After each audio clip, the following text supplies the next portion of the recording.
Well, hello everybody, and welcome back to your favorite show on the internet, Raw Law Unfiltered, with your favorite YouTube host, the DUI Guy Plus. Hey, that's me.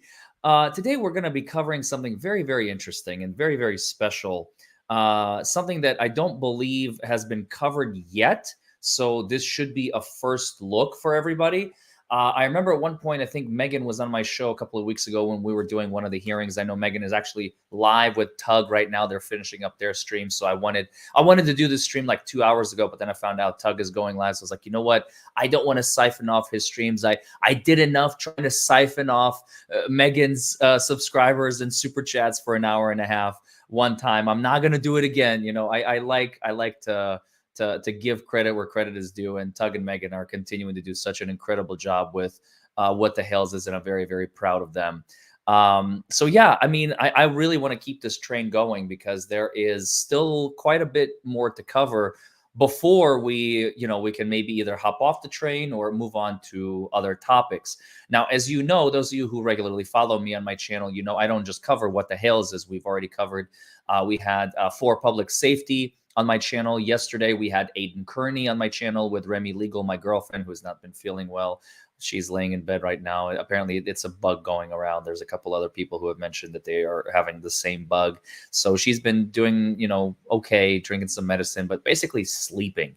Like she's basically been sleeping like a lot, and she just needs to regain her energy, and she'll be back to normal. And I'm sporting, by the way, my Tugs mug and a mug, and I love it. Go subscribe to Tug's channel. Go buy his merch. It's one of my favorites. It's Pimp Tug. Look at that. It's Pimp Tug. Pimp that umbrella guy. I love it. But yeah, hashtag buckle up. Justice for Jeremy and George. It is no longer rumor. I do have plans at some point to be coming down to Levy County, Florida. Hopefully, I don't get run over by Lynette's and John's by the time I get there. But yeah, we might fly into Tampa. I might drive. I don't know. But at the end of the month, sometime at the end of the month, because I have to be in New Orleans next week for a conference. And then I have a jury trial. So like I have zero time between now and like next Monday. I have like no time. And then I have a few other things. I have court Monday, the 25th. I have court Monday, the 26th. I have court Wednesday, the 27th. Then I already have a lunch scheduled the 28th. But then maybe that weekend or something, the 31st, the 1st of April. I mean, that first week of April is like wide open. So like Easter Sunday-ish, maybe I can fly out on like a Saturday, the 30th. Of course, assuming Jeremy and George don't get murdered by the Hong Kong psycho. Again, I don't think it's going to happen. I got my first real threat, by the way. This is off the record. I don't want to give them too much credit, but yeah, it's not pleasant. It's not pleasant. I actually had to take precautionary measures, and I told all my employees to work from home today. I wrote them. I don't think the threat was credible. I think it was bullshit. But just in the abundance of caution, we all worked from home today. So yeah, when do they leave for Ohio? Does anybody know? Does anybody know when the Haleses leave for Ohio? That I would like to know. I think it would be pretty dope if we could do a live together. I mean, collectively, assuming some overlap, we would have about 1 million subscribers. Assuming like 100,000 people overlap between the two of us. So, in May? No. This is gonna be like no. If they're going to Ohio in May, this is gonna be like end of March, beginning of April. Like. I could literally, I mean, this is a little too late for that now, but I could have made a blast like April Fools. He's making an April Fool's joke, everybody. He's going to meet the Hales on April 1st, and then like, boom, shakalaka, motherfucker, like show up in the stream and be like, hey, it's me and Jeremy and George and Chandler, and we're all like squished into one screen or something. That would be like literally the best. That would literally be the best. Wait, Jeremy's birthday is March 30th? Okay, shh, don't tell them. We're gonna surprise Jeremy on his birthday. Wait. Oh, no, we can't. It's also my grandfather's birthday, actually. That's going to be easy to remember. Wow, Jeremy and my grandfather share the same birthday. Wow, that's cool. My dad's birthday is on the 23rd, so next Saturday. And then my grandfather's birthday is the same as Jeremy's. Wow, what a coinkydink. March 30th. What are the odds? I'm just adding it to my calendar so I don't forget. That's really cool. So that's why I can't go. I have to celebrate. We're actually going to celebrate both my father's and my grandfather's birthday on the 30th. So, I mean, I'll see him like the next day. So it's still his birthday. It's still his birthday, on the 31st. But yeah, no, he knows. He knows. Jeremy and I talked about it. That's like 2.5 weeks from now, and we will talk about it some more as push comes to shove. And I'm very excited. I'm very, very excited. I think it's going to be a good time. I think it's going to be great. I think it's going to be amazing. And Tricky Chai, thank you so much. Saying it's going around. Yeah, I've been very sick over a week now with the flu. Still recovering. I was rushed to the hospital. Oh, Lord. Last Saturday for a high rate and oxygen levels low. I'm so sorry, man or woman. I don't know if you're a male or female. Apologies. But either way, I hope that you are feeling better now. Or you said sick over a week now, so you're still sick. It's nasty. I remember I was sick for like a month in February, and my voice is still not back. It's been like 6 or 7 weeks, and my voice is still not back. So, yeah. And Teresa Finn, thank you for the one gifted. Oh my gosh, who got it? Who got it? Shout it out. Who are you?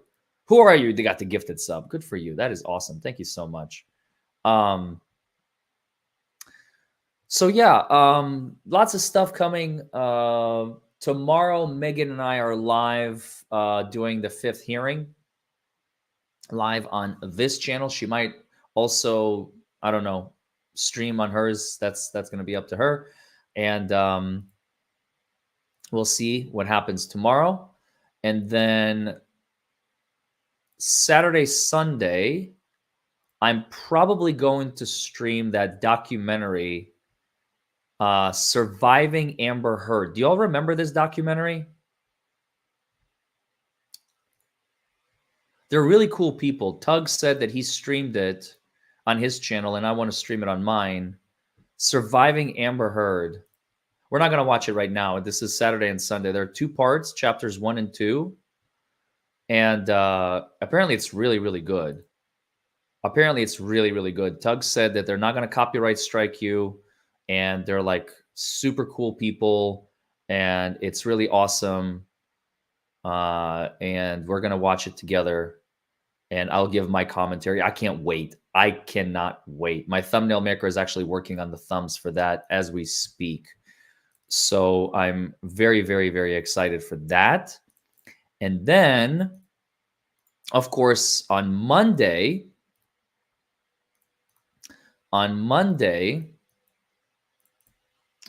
we are going to have the Random Patriot on our channel, and he is going to talk about this lady in, I think her name is Carly. I believe her name is Carly. Carly had her ribs broken by a police officer when she tried to exercise her freedom of speech and freedom of assembly, First Amendment rights. And so this Massachusetts, I think it was in Boston. Correct me if I'm wrong, chat. You guys know best. That's going to be on Monday. So we have a jam-packed show for you all. Every day is something new. Every day is something new. We've got, so we got this tonight, the Florida cyberstalking statute, which will begin in a second. Megan and I are good for tomorrow for hearing number 5. I'm so excited for that. Then Amber Heard Surviving Amber Heard parts 1 and 2, Saturday and Sunday. Monday is the Random Patriot. And then Tuesday, I have a jury trial, but in the evening, I'm going to stream, and I'm second chairing it again. I'm letting my protege kind of get his feet wet some more. On Tuesday, I want to do one of these two streams are going to happen. Either I'm going to have my girlfriend on if she's feeling better to talk about the UFC fight that we went to. It was our first UFC fight ever. That was really exciting. I want to share that with you all. And then on, I also have like just how to run a successful business. You know, I'm not gonna lie. So the one amazing thing that came out of the whole what the hell's thing, other than us being able to help them both getting the word out and spreading the message and focusing on the fact of how important it is to not have judges limit free speech, especially of citizen journalists in a way like myself and that umbrella guy. Megan Fox is an actual journalist, Jeremy Hales and all that. The one really good thing, Jeremy Hales and George Hales have inspired me in a way. Let me explain. I want to do maybe not like a series, maybe just like a video, because I don't know if I'm going to dedicate like a portion of my channel to this. I've been running not one, not two, not three, not four, but 5 businesses simultaneously within my own life on a daily basis. I have my law firm, which consists of 3 parts. There's the criminal defense part and the DUI part. That's part 1.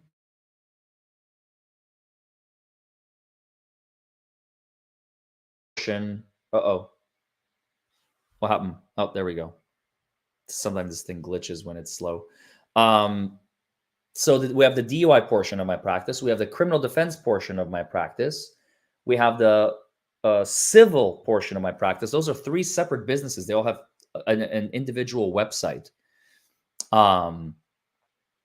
Larry Foreman Law, KY Law Clinic, and carcrashguy.com. Then I also have my real estate holdings, my building, my personal real estate properties. I mean, I don't count my Lambo as real estate, but it kind of is. I mean, it's a mobile property that appreciates in value. Hopefully, it can also depreciate. Real estate, unless there's a collapse or a crash, is notorious for increasing in value. So anyway, I can talk about that a little bit as well. And then, of course, my YouTube persona, my YouTube channel. That's another. All of these things bring money long term. Now, the real estate, for instance, is a money sucker right now because I'm paying mortgages out the wazoo. That's what happens when you buy a new property, unless you're buying it in cash. So anyway, there are all these little things that I can talk about that I realize like I can actually teach people, because a lot of people don't know this stuff. And to me, it's like, how do you not know this? Because I know this, and that's a fallacy. That's a fallacy. You should never approach life. Because I remember when I was younger, I was very much inside my own head. And I was like, if I know it, therefore you must know it. And I was like 16, 17, I was of this mindset. And that's wrong. That is completely incorrect. That is completely incorrect. I may know something that you may not know, and I want to share my knowledge with you. Like for some of you who have not seen this video, by the way, now that we have a brand new audience, I do want to plug this in.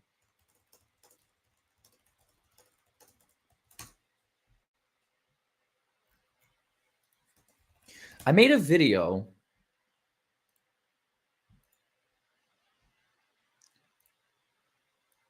Oh man, this is back when I had a beard. Oh shit, I forgot about that. This is the link to it, by the way. I don't know. You're probably not going to be able to click on it, but it's in the chat. This is a video that I made based on a presentation that I made back in 2012 called How to Get Anything You Want Out of Life. It only got 5,000 views, which again, I don't really care. I made it because this was a presentation that I made in law school. I was in law school when I made this, and people were like, who the fuck are you? You're a nobody. And they were absolutely right. They're absolutely right. But I have a vision. I have a vision in my head of like who I'm going to be in 15 years and how I'm going to get there. And I was using this system, and they're like, yeah, shut up, DUI guy. Well, now I'm actually, back then I wasn't even DUI guy. I was just Larry Foreman. And, a year later, I started my practice. and branded myself, et cetera, et cetera. The rest is history in 2013. So here we are 11, 12 years later now. At the time, it was about a decade when I published this, because 2012 is when I made the presentation. 2022 was exactly 10 years. And this is a video I highly encourage you all to check it out. First of all, I love the speaker. He's a fantastic speaker from what I hear. I don't know why he has a beard, but you should definitely check this out. Hello, And I hear he's a badass. I also hear he's a very good lawyer, and he's a good educator. And how to get anything you want out of life is on my channel, so go check that out. Okay, let's get started. Y'all came here for obvious reasons. You all want to hear the main event, so let's talk about the main event. What is happening in Levy County, Florida is nothing short of atrocious. Let's just start with the obvious, the stuff that you already know. Let's just start with what we already know. What do we know? We know that Lynette Michelle, Levy, Lacey, Jennifer, Kimberly, Tiffany, Brittany, Preston has it out for Jeremy Hales. She stalks him from wherever she was to Levy County, Kentucky, Levy County, Florida. And in Levy County, Florida, they set up shop, they buy a property, they set up a shack, a metal shack with an RV, and they stalk Jeremy Hales to the end of oblivion. Now, Jeremy is a brilliant man. He's a brilliant marketer. He's a brilliant YouTuber.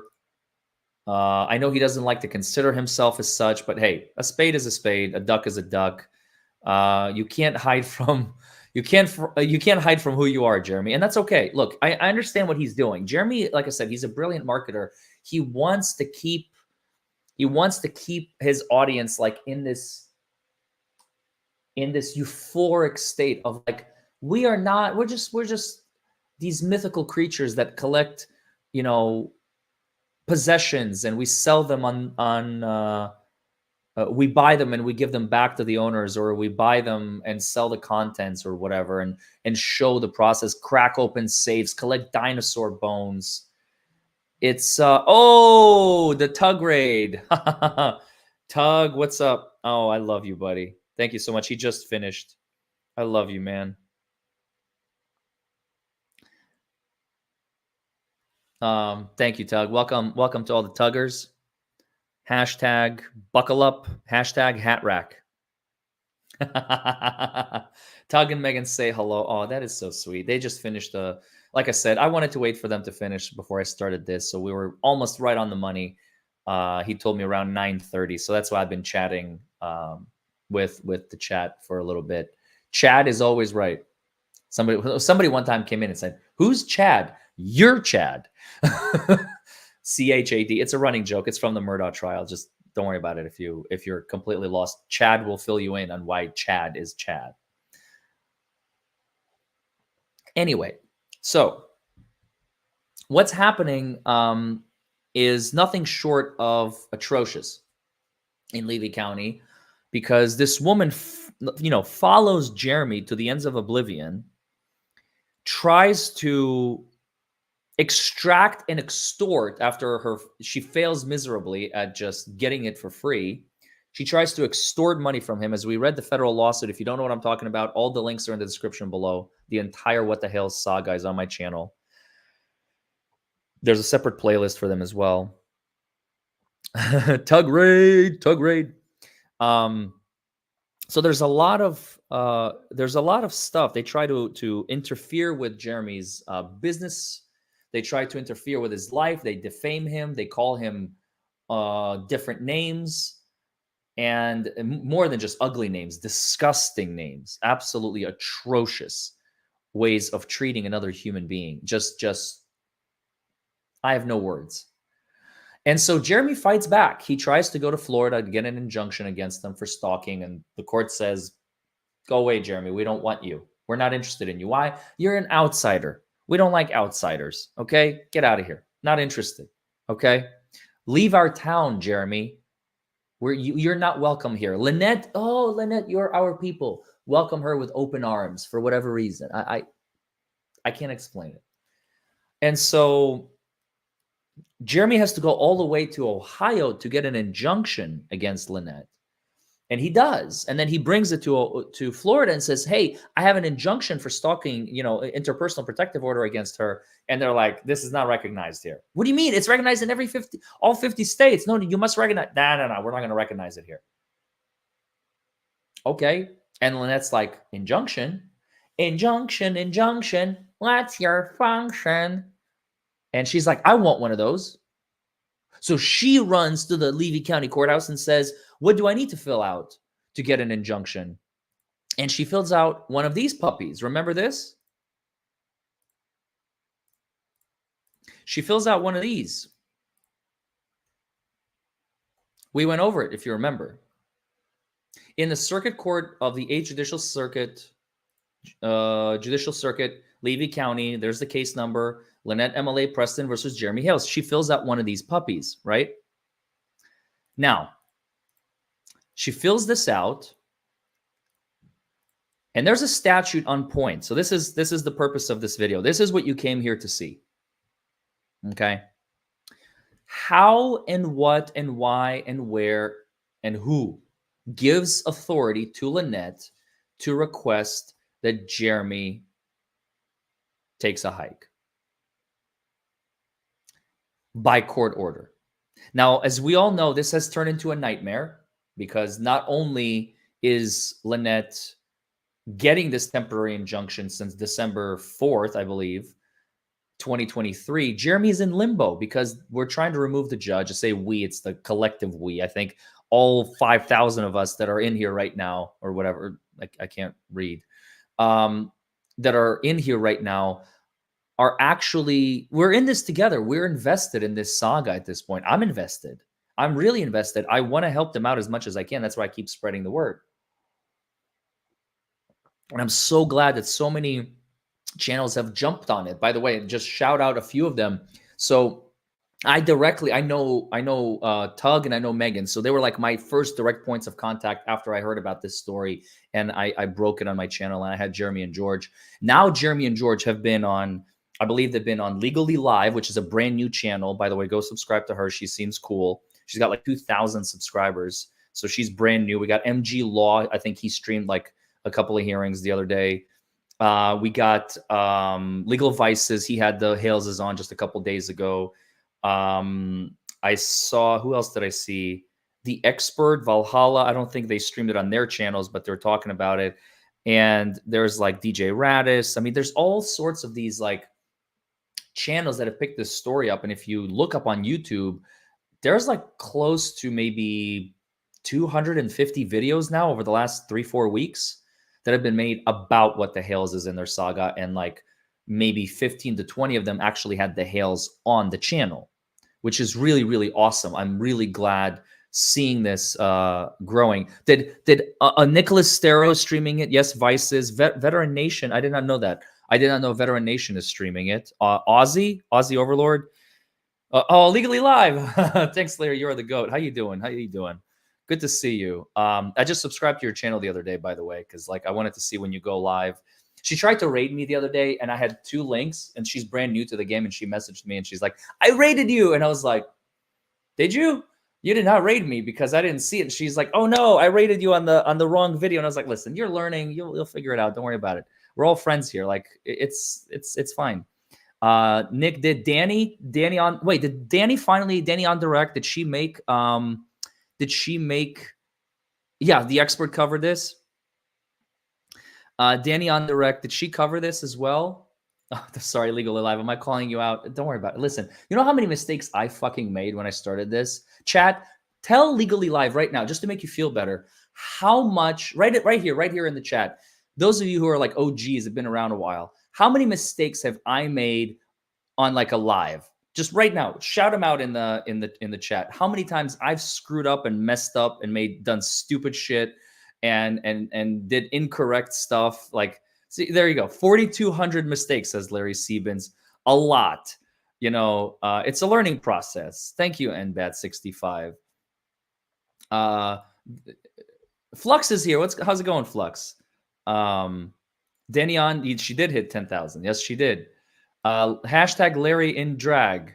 What? You still do. Exactly.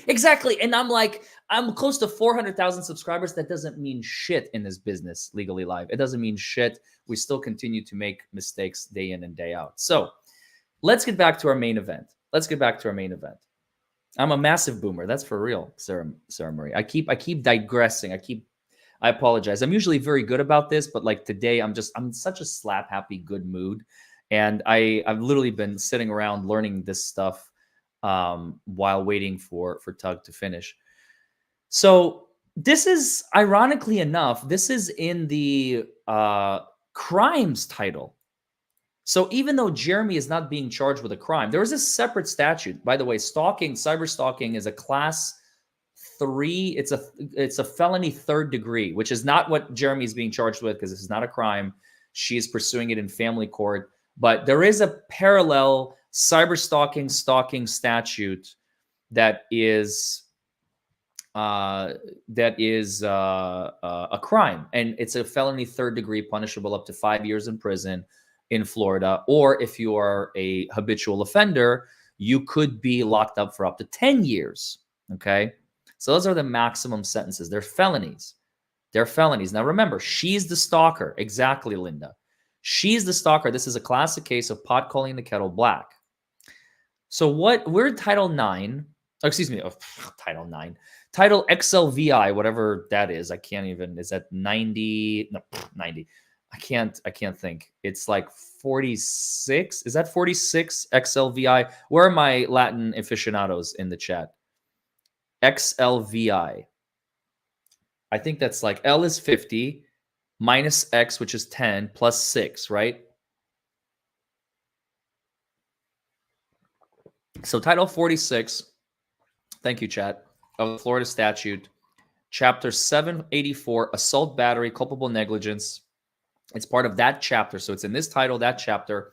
And the section we're going to be talking about today is the section that Lynette is trying to get to pin Jeremy to the wall on, is section 0485. And that is this section right here, related to stalking, injunction. Sound familiar? Injunction. What's your function? Hashtag buckle up. Powers and duties of court and clerk, petition, notice and hearing, temporary injunction, issuance of injunction, statewide verification system, and enforcement. So all of this is going to be covered in this chapter. So let's take a look. So what is Lynette trying to do? What is she trying to use? Follow along if it's on your screen or if you're just listening, whatever you prefer.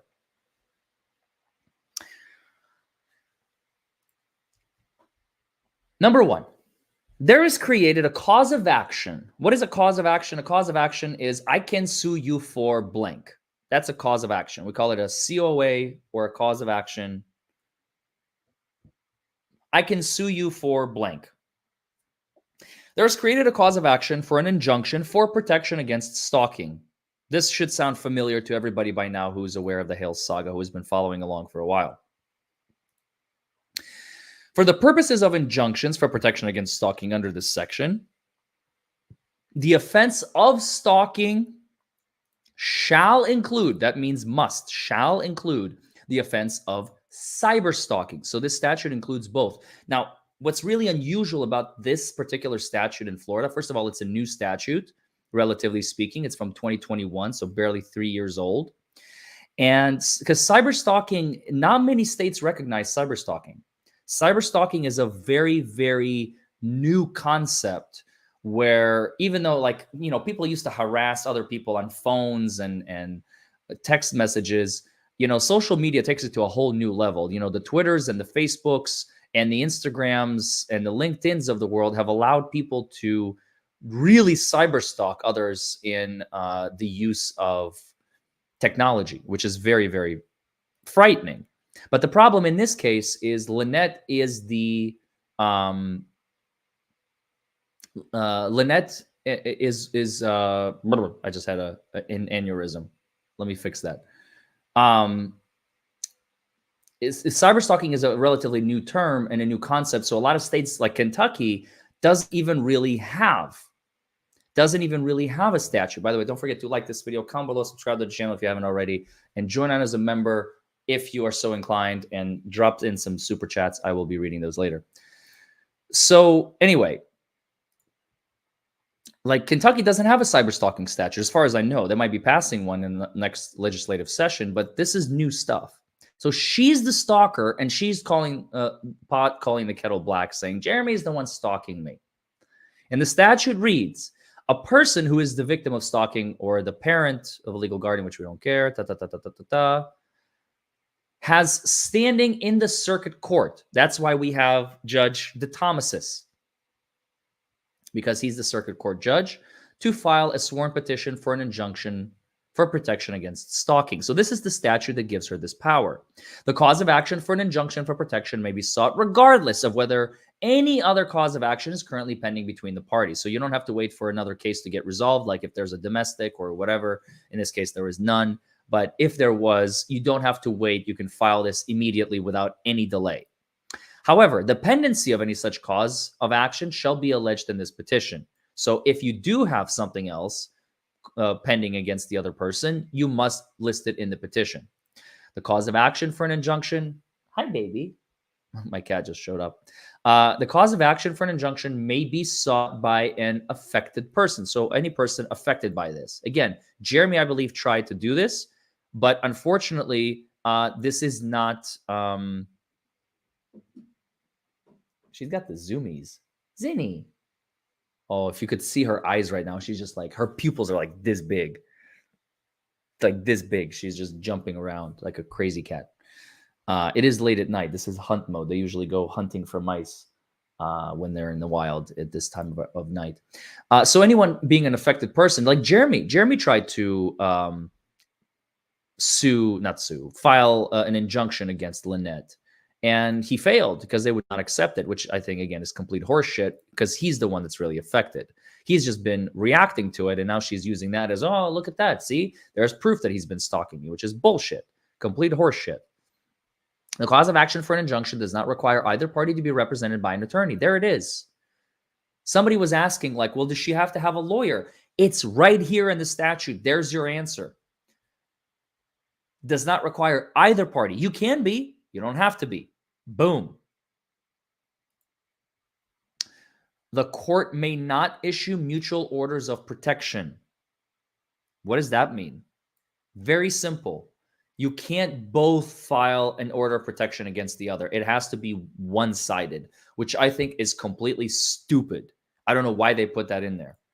However, the court is not precluded from issuing separate injunctions for protection against stalking if each party has complied with this section. So at least they give them a loophole. It's really bizarre. I don't know why they worded it this way, but look, it's Florida. What do you expect? Compliance with this section may not be waived. So you can't waive it, whatever that means. Notwithstanding Chapter 47, whatever that chapter is about, because that's the next chapter. This is, we said, 46. Let's find out what Chapter 47, what is that about?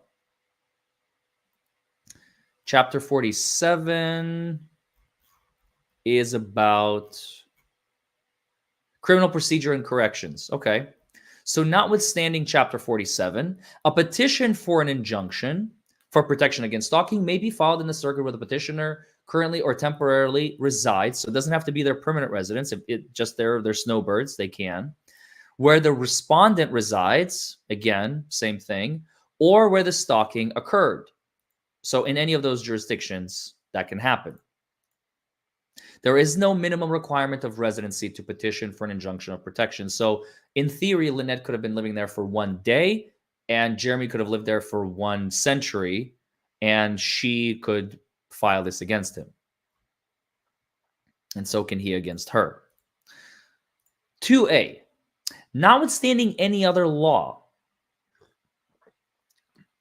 the clerk may not assess a filing fee to file a petition for protection against stalking. However, subject to legislative appropriation, the clerk of the circuit court may, on a quarterly basis, submit to the office of the state court's administrator a certified request for reimbursement for petitions for protection against stalking issued by the court at the rate of $40 per petition. So the court can get reimbursed by the state administrator. That request shall be submitted in form, manner prescribed, blah, blah, blah, for this reinstatement, but well, we don't really care. A bond is not required by the court for an entry of an injunction. This is very important. This is very, very, very important. Why is this important? What this means is you do not have to post a bond in order for the court to agree to take an injunction against you. Now, a bond can come in many, many forms. The most common form that you know a bond being posted is to get somebody out of jail. But let's say if you want a petition for injunction against stalking against another party, you don't have to post any bond of your own. That's why Lynette could file it without posting any money up front, which if it required a bond, I mean, I think it would be silly because now it restricts a person's ability to file injunctions for petitions against stalking. And it's silly. It's completely silly. Why would you ever want to do that? So that's why it's not required. C1, the clerk of the court shall assist petitioners in seeking both injunctions for protection against stalking and enforcement of a violation thereof, as specific in this section. It says nothing about the judge. Note, nothing about Judge DeThomasis stepping out of his role. By the way, I did hear that someone gave Lynette another $3,000. Poor schmucks. They don't know what they're getting themselves into. But the clerk of court can and shall, it's a must, assist petitioners in seeking both injunctions for protection against stalking and enforcement. And if there's a violation of it, they must help. It says nothing about the judge. The judge does not have a duty here. Okay, pay attention. He said duty. Pay attention. The clerk of court they have a duty to help people filing them, and if there's a violation, to enforce what to do. However, there's nothing about the judge. All offices of the clerk of court shall provide simplified petition forms, as we saw for the injunction and any modifications to and the enforcement thereof, including instructions for completion. As we saw in the Lynette filings when she filed her petitions for stalking against Jeremy, we all saw how simple that language was, right? C3. This is 2C3. The clerk of court shall ensure, again, clerk, nothing to do with the judge. The clerk of court shall ensure the petitioner's privacy to the extent practicable while completing the forms for an injunction for protection against stalking. There is nothing in here about sealing.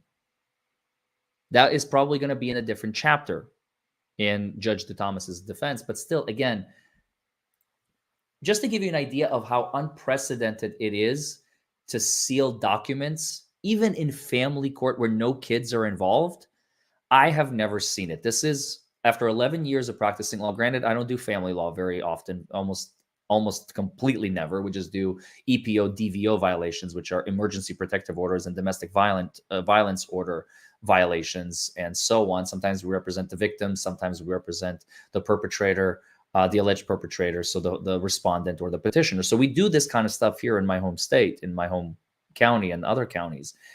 But I have never in my life seen a judge seal.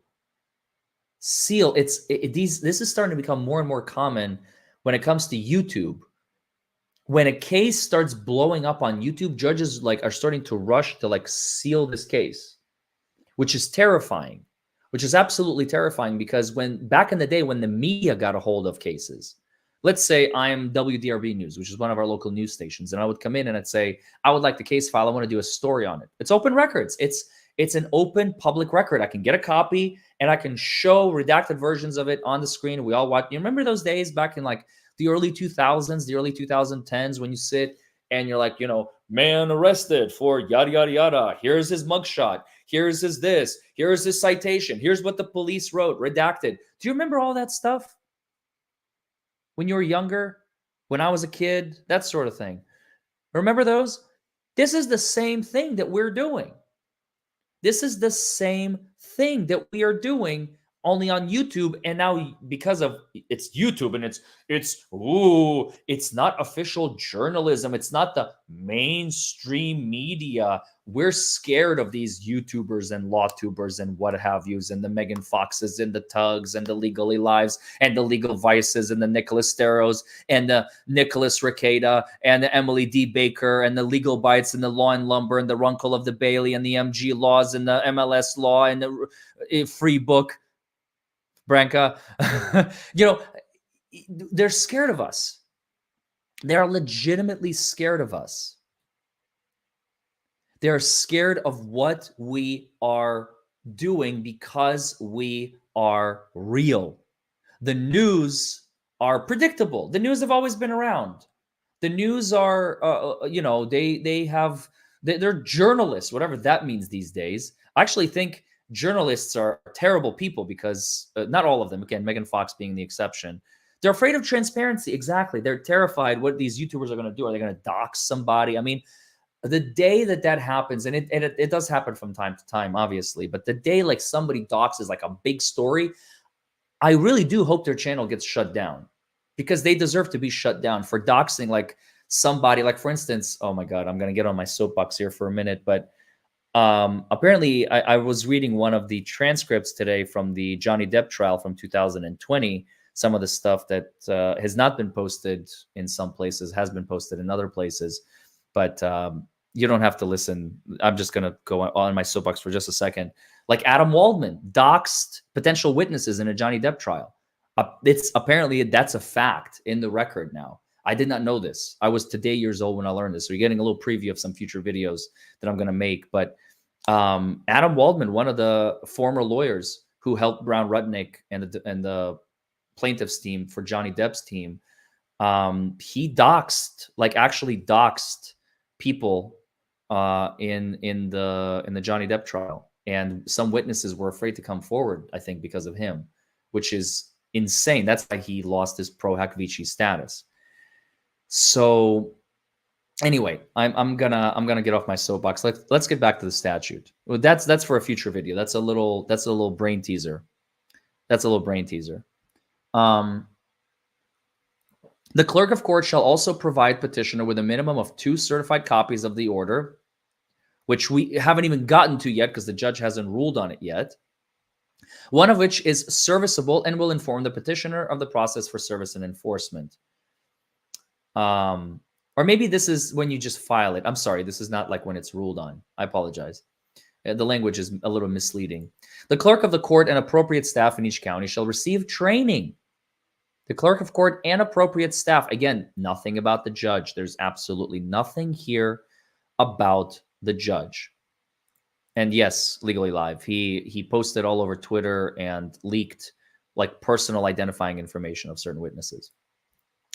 So the clerk of court and appropriate staff, not the judge, in each county, including Levy County, shall receive training in the effective assistance of petitioners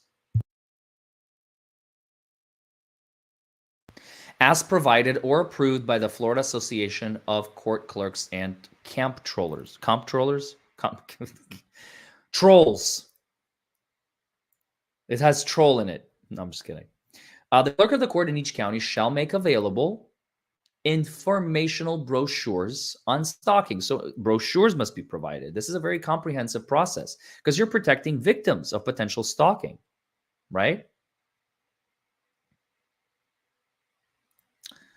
When such a brochure is provided by the local certified domestic violence center or certified R crisis center, the clerk of the court in each county shall distribute a statewide uniform informational brochure to petitioners at the time of the filing for an injunction for protection against stalking when such brochures become available. The brochure must include information about the effect of giving the court false information. Ooh, we have our first little bomb being dropped tonight. Our first little bomb being dropped tonight. So if you provide false information Because this is a sworn affidavit that you are filling out as the petitioner, it's very important. Lynette Preston, Lynette Preston. Sorry, I had something in my throat. I think I cleared that out. If you include false information in your petition and it later comes out that the information is false, you can be subject to perjury charges. You know what perjury is? Perjury is lying under oath. You know, people like to throw that word around like it's candy. But unfortunately, perjury is it has a very, very specific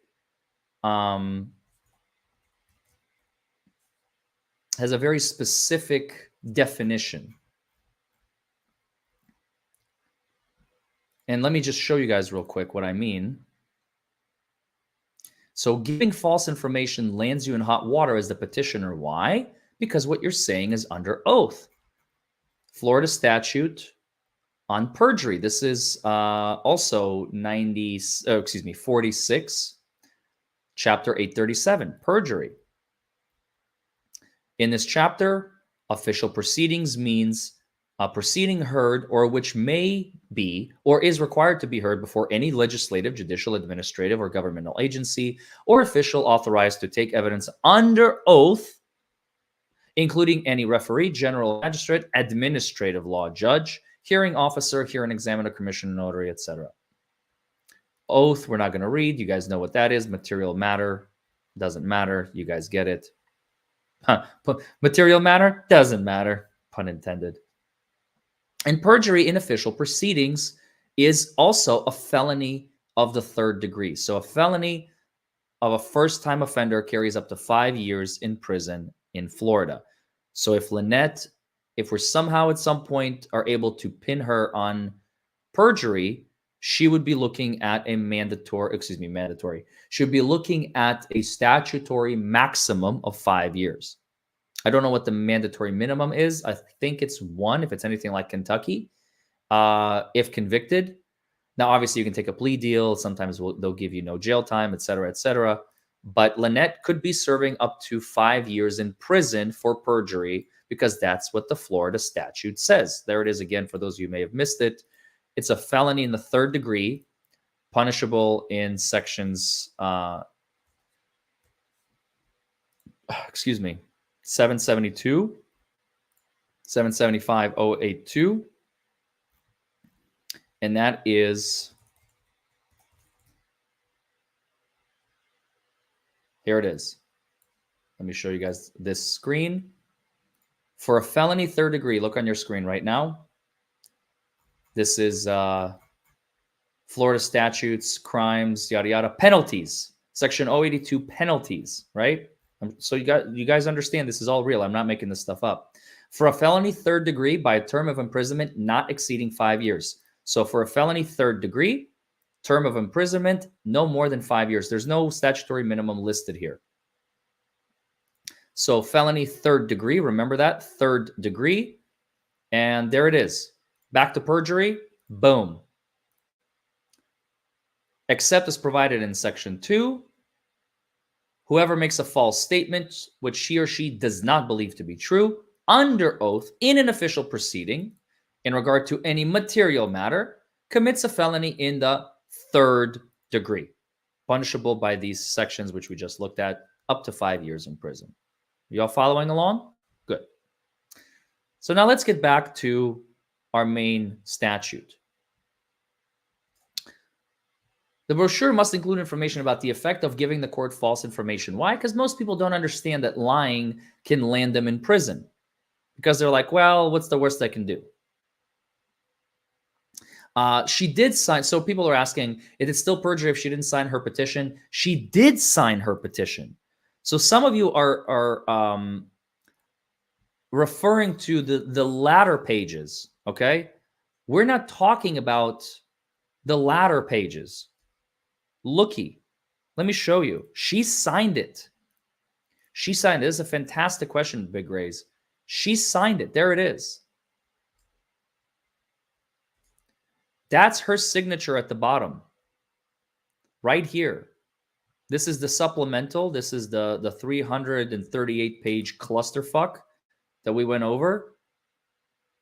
And the original was signed as well. Here, let me see if I can pull that one up. Yeah. This is the September 7th one. See, September 7th, 2023. This is the original one. Signed, dated, notarized. Bing, bang, boom. There is no escape, honey buns. There is no escape. She signed it. Anything that she misstates in this whole thing is perjury if it's not true. Okay? So this is signed, and then that's September 7th, and this is the November 30th supplemental that she filed. Also signed, this time she did include her address and her email and her phone number, which we all redacted because we don't want to dox her. Remember, we talked about doxing. I don't like doxing people. I think it's rude, and I think it's criminal. Okay? So, yeah, it's rude on the lower end. It's criminal on the higher end. So there it is. She signed them. She signed them. Bada bing, bada boom. That's it, James Forbes. So she's nailed. She's nailed on the fact that this is under oath. No question. That is undisputed. Number 3A. Back to our statute. This is the original statute that we started with. Stalking. Injunction for stalking. 3A. The sworn petition shall allege, hashtag buckle up. That's right, buckaroo. Till, buckaroo. Buckle up, buttercup. The sworn petition shall allege the existence of such stalking and shall include the specific facts and circumstances for which relief is sought. That's obvious. That's obvious. Include the facts. What happened? The sworn petition shall be in substantially the following form. So they're giving guidance to the clerks of court so they don't have to each create their own. So there's some uniformity across the counties in Florida. Petition for injunction for protection against stalking. Before me, the undersigned authority personally appeared, petitioner with their name, who has been sworn and says the following statements are true. They reside at such and such. We've all seen this before. This is just the standard, what they know about the respondent.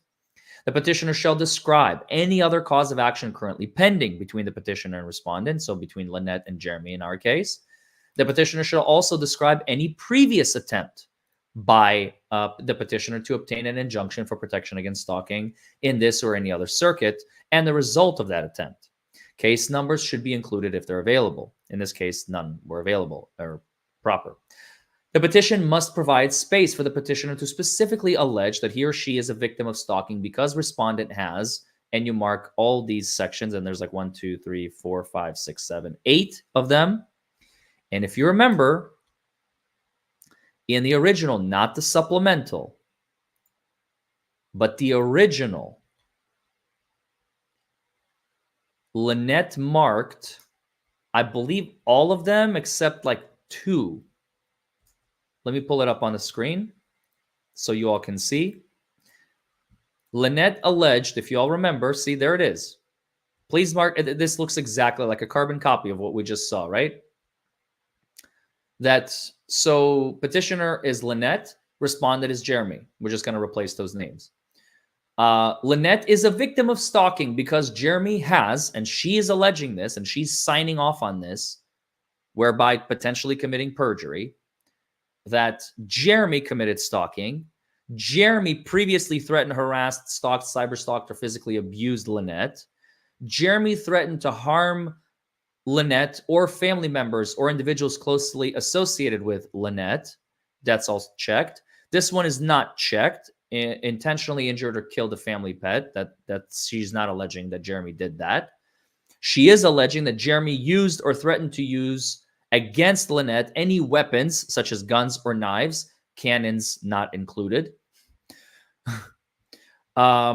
She also further alleges, this is also checked, that Jeremy has a criminal history involving violence or the threat of violence, which I believe is also false. I don't think Jeremy has any type of that history. Please correct me if I'm wrong. Greg is already saying no, he does not.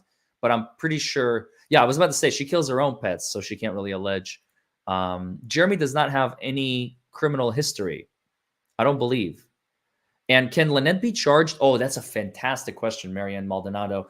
Can Lynette be charged separately for each individual lie? She can be charged with perjury separately. The answer is yes. There is no such thing as a blanket perjury.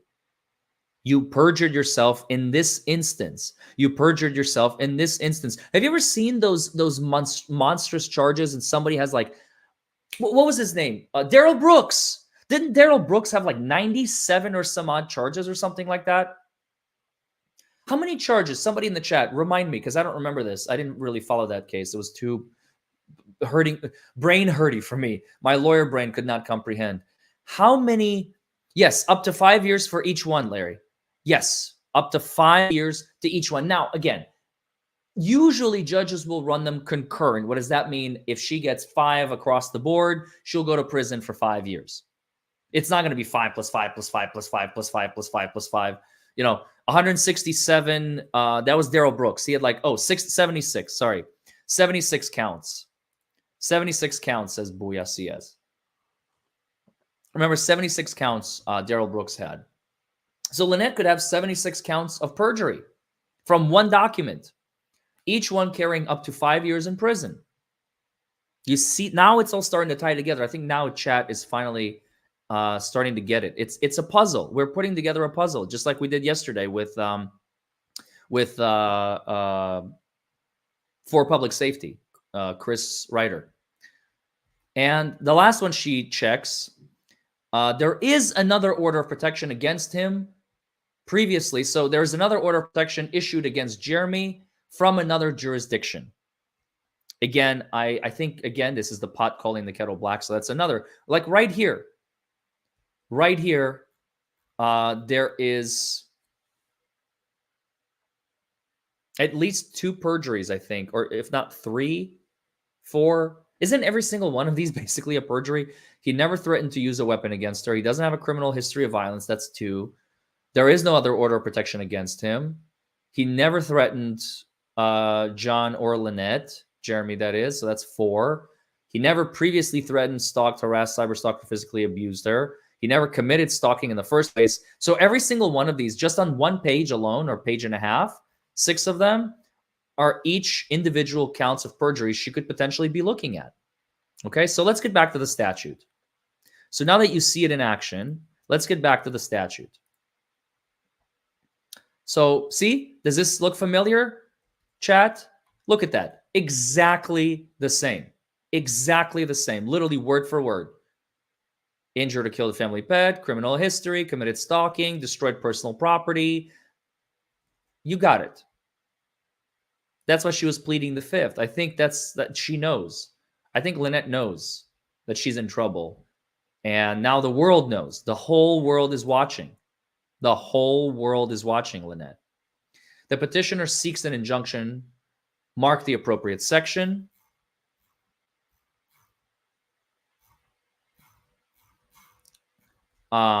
Immediately restraining the respondent, providing any terms that the court may deem necessary,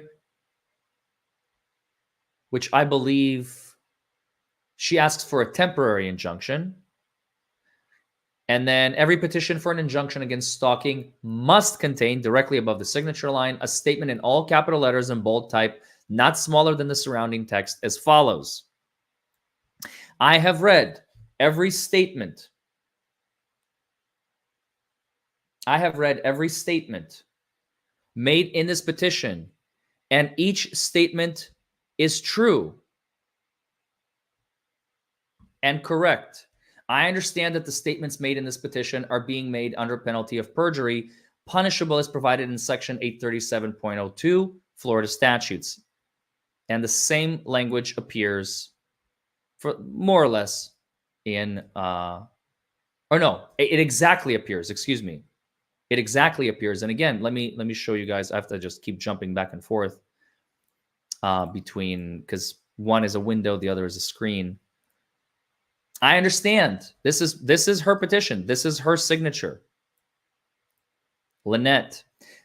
I understand that by filing this petition, I'm asking the court to hold a hearing on this petition, that both respondent and I will be notified of the hearing, and that I must appear at the hearing. I understand that if either I or the respondent fail to appear at the final hearing, will be bound by the terms of any injunction or order issued at the hearing.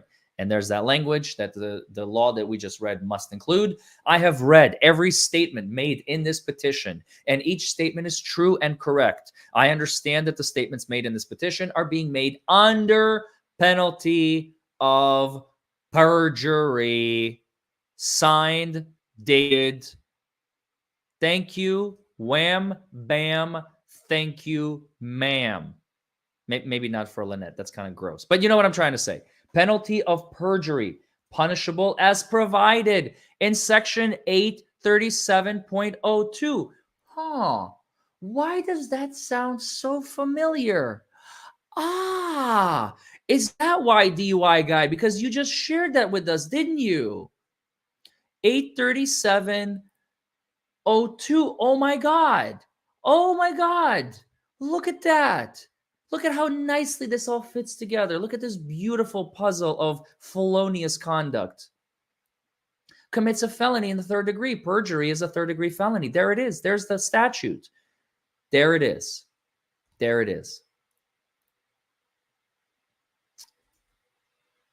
Now, let's get back to the statute. Number 4, upon the filing of the petition, the court shall set a hearing. I wish we actually had one. To be held at the earliest possible time. Earliest possible time. Not 5 months after it is filed, or 6 months after it is filed, or 9 months after it is filed, or a year and a half after it is filed. At the earliest possible time, Judge DeThomasis.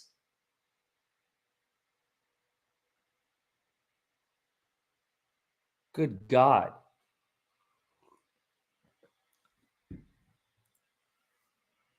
The hearing shall be set by the court. He's literally violating the statute himself. The respondent shall be personally served with a copy. That means they must receive a copy physically. They can't just be mailed a copy. With a copy of the petition, notice of the hearing, and temporary injunction, if any, before the hearing. 5A. If it appears to the court that stalking exists, okay, we never got to this part because this is like the judge ruling. The court may grant a temporary injunction ex parte pending a full hearing, and may grant such relief as the court deems proper, including an injunction restraining the respondent from committing any acts of stalking. Again, we never got to this point because the judge won't listen to Jeremy's part at all.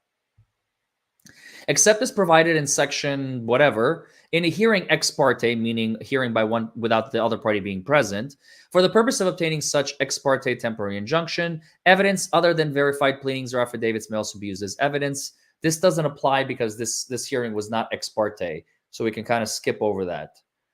This paragraph does not affect the petitioner's rights to promptly amend. Yeah, so because this is not an ex parte petition, we don't really care about this part.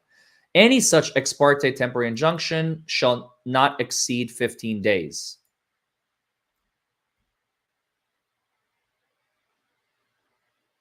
Wait a minute. No. I misspoke. Hold on a second. If it appears to the court that stalking exists,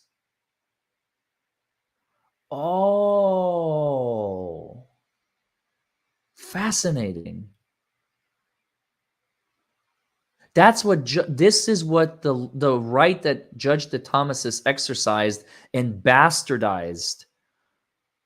Oh my God, yes, Caroline, I got it. Oh, guys, dig this. Dig this.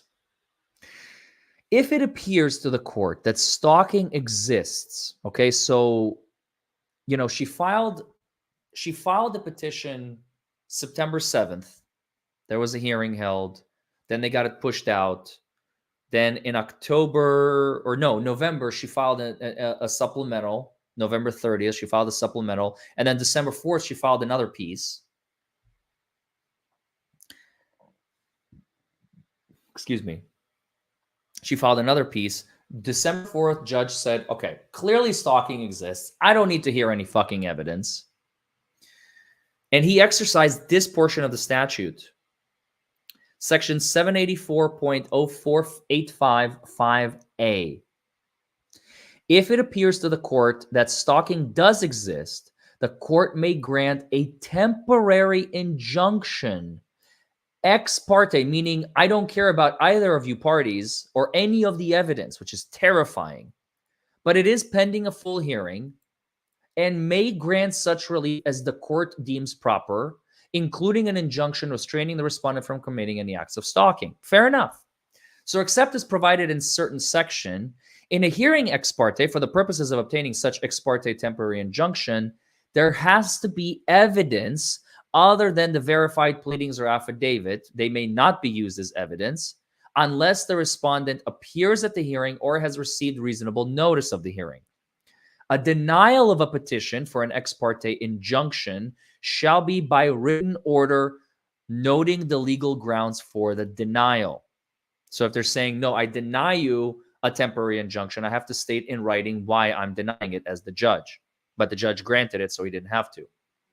If the only grounds for denial is no appearance of an immediate and present danger of stalking, the court shall set a full hearing on the petition for injunction with notice at the earliest possible time. This paragraph does not affect a petitioner's right to promptly amend any petition or otherwise be heard in person on any petition consistent with the Florida Rules of Civil Procedure. Now, here's the sticky. This is where I was like, wait a minute. I think I misunderstood something here. Florida Statute 784.0485 subsection 5C literally says, listen to this. Listen closely. Any such ex parte temporary injunction that Judge DeThomasis has granted is effective for a fixed period, not to exceed 15 days. I'm going to pause and let you guys marinate here for a second.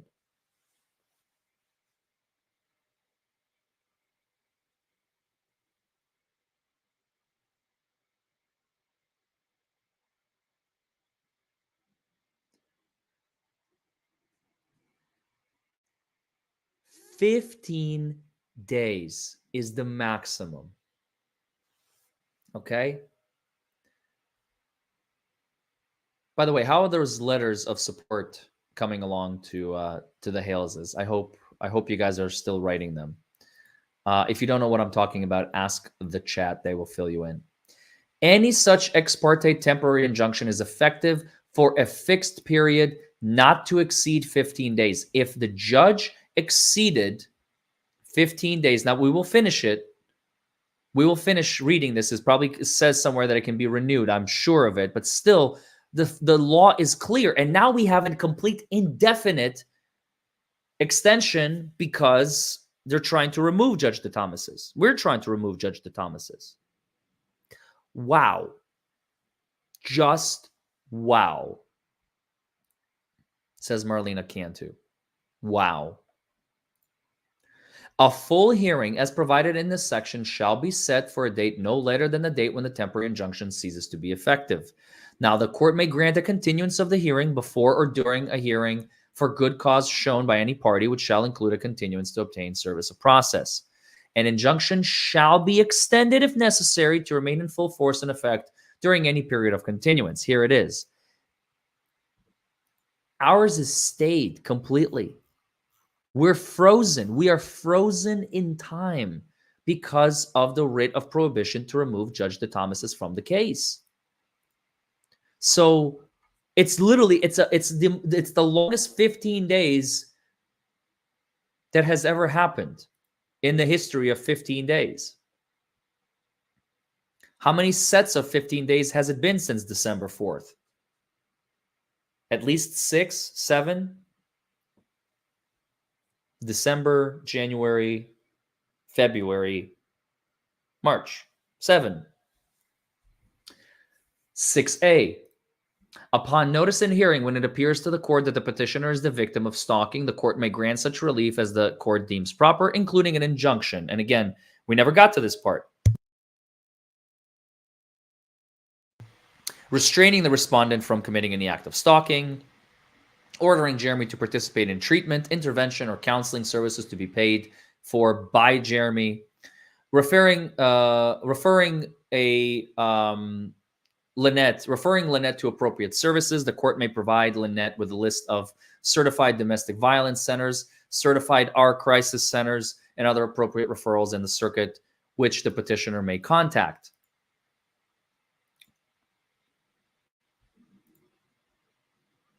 It is storming outside. Is there like a storm coming? Oh, there is a storm coming against Lynette. Man, I can't wait to have my voice back. I can't even do my evil laugh. 15-minute Mark Feather and 15-day Jeremy and 15-minute Mark Feather. There's a storm coming. Buckle up, Buttercup, Lynette.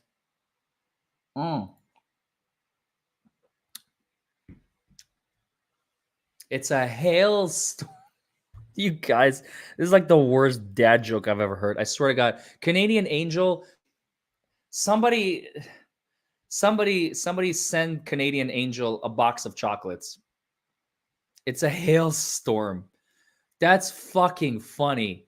Hashtag hailstorm. Wow. Yep. That's dope. All right. Number 4, ordering other such relief as the court may deem necessary for protection of a victim of stalking, including injunctions or directives to law enforcement agencies as provided in this section. The terms of an injunction restraining the respondent under subparagraph A1 or ordering other relief for the protection of the victim under subparagraph A4 shall remain in effect until modified or dissolved. Either party may move at any time to modify or dissolve the injunction. Specific allegations are not required. Such relief may be granted in addition to other civil or criminal remedies. So Lynette, in theory, could also seek criminal charges against Jeremy. That's another question that remains to be open. She hasn't, probably because she knows she doesn't have anything. But hashtag buckle up, everybody involved. A temporary or final judgment or injunction for protection against stalking entered pursuant to this section shall, on its face, indicate that the injunction is valid and enforceable in all counties of this state. So it doesn't matter if you move to another county in Florida. The law enforcement officers may use their arrest powers to enforce the terms of the injunction, that the court has jurisdiction over the parties and matter under the laws of this state, and reasonable notice and opportunity to be heard was given to the person against whom the order is sought, sufficient to protect that person's right to due process. The date that the respondent was served with a temporary or final order, if obtainable, as also must be provided. The fact that a separate order of protection is granted to each opposing party is not legally sufficient to deny any remedy to either party or to provide that the parties are equally at fault or equally endangered.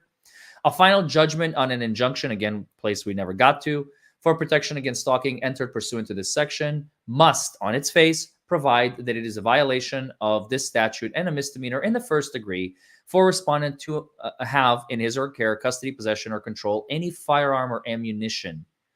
So if there's a permanent injunction of protection against stalking entered in this section, Jeremy will never be able to possess a firearm ever again?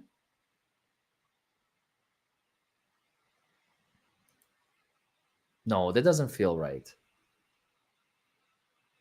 A final judgment on an injunction for protection against stalking entered pursuant to this section must, on its face, state that it is a violation of this section and a misdemeanor of the first degree for the respondent to have, Jeremy, to have in his or her care, custody, or possession or control any firearm or ammunition? Holy shit. Florida does not play games. If he loses, he will never be able to have a gun in Florida? Whoa. Like, ever? Until it's dissolved, I guess. What?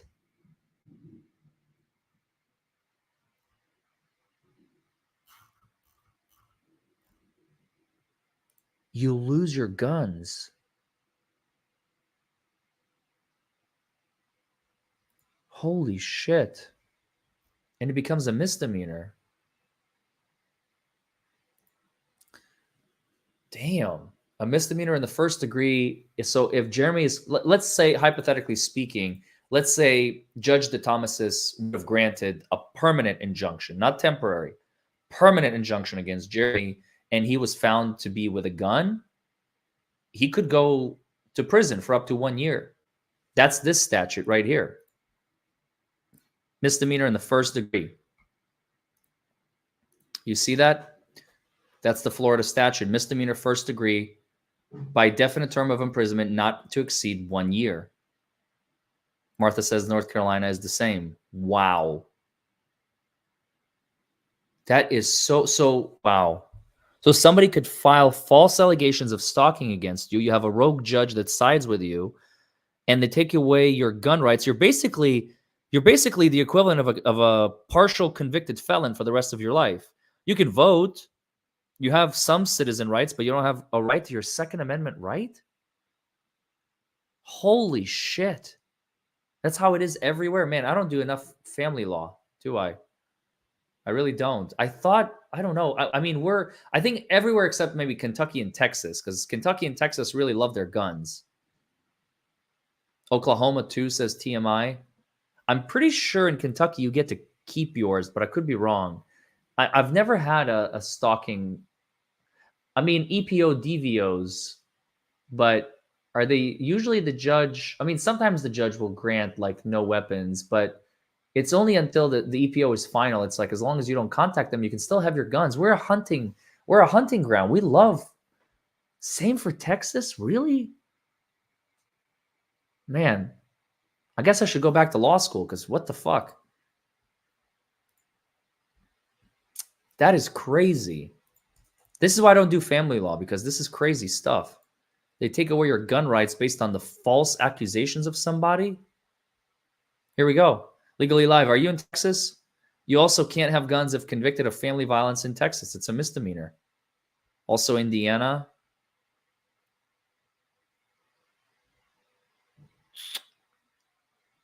Wow.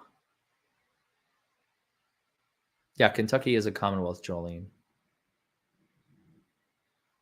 You can't pass a federal government background check with a restraining order. That is correct. Okay, let's get back into it. So, damn, wow. So a final judgment, you cannot have guns unless it's dissolved in the future.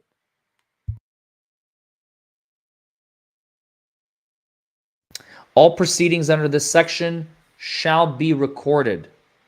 Recording may be electronic means provided by the... Oh, Judge DeBiasis, you are finally fucking caught in another bullshit scheme. Trying not to have these recordings public and recorded. All proceedings, all of them under this section, shall be recorded. You cannot turn your cameras off, Judge DeBiasis, okay? You cannot turn your courtroom into a FISA secret courtroom, Judge DeTortosis. Recording may be by electronic means as provided by the rules of judicial administration.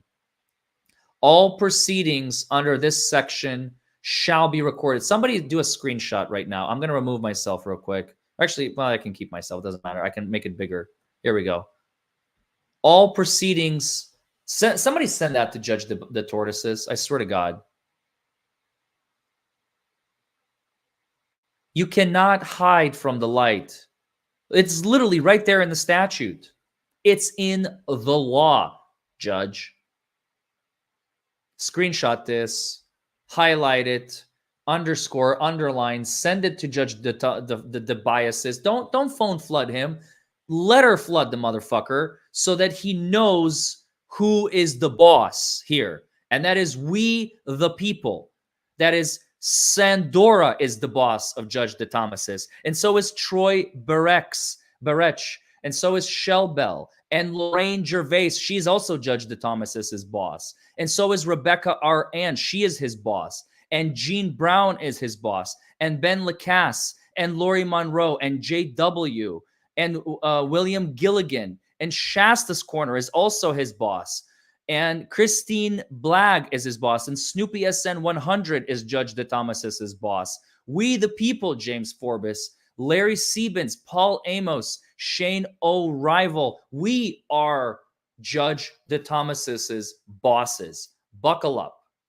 All proceedings must be recorded. You can't hide. Period. The end. No questions. No further questions. Your Honor. The fact that I have to read this to you in your own law books is disgusting, to say the least. Number 7, the court shall, that's a must, allow an advocate from the state attorney's office, a law enforcement agency, a certified ARC crisis center, or a certified DV center who is registered under section such and such to be present with Lynette or Jeremy during any court proceeding or hearing related to the injunction for protection if they made such a request and the advocate is able to be present. 8A1, unless they unleash their son on you in a public restaurant and spill iced tea all over you.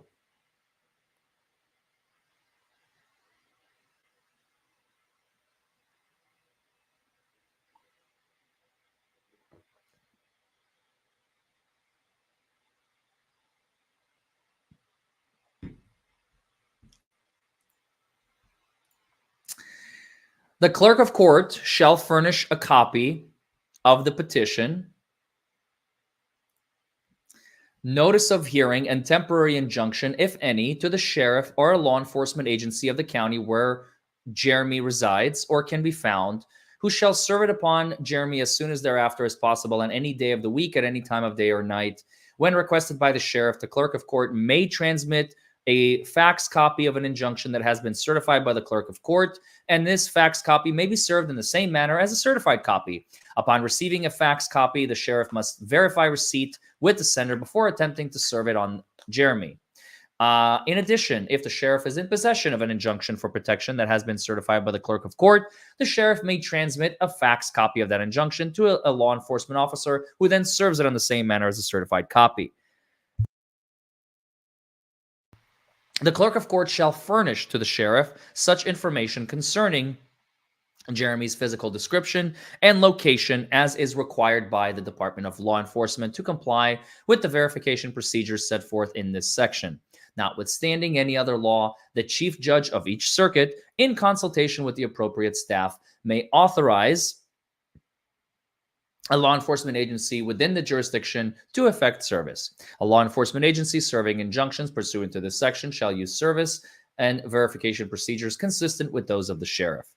If an injunction is issued and Lynette requests the assistance of a law enforcement agency, the court may order that an officer from the appropriate law enforcement agency accompany Lynette to assist in the execution or service of the injunction. A law enforcement officer shall accept a copy of an injunction for protection against stalking certified by the clerk of court from Lynette and immediately serve it upon Jeremy, who has been located but not yet served.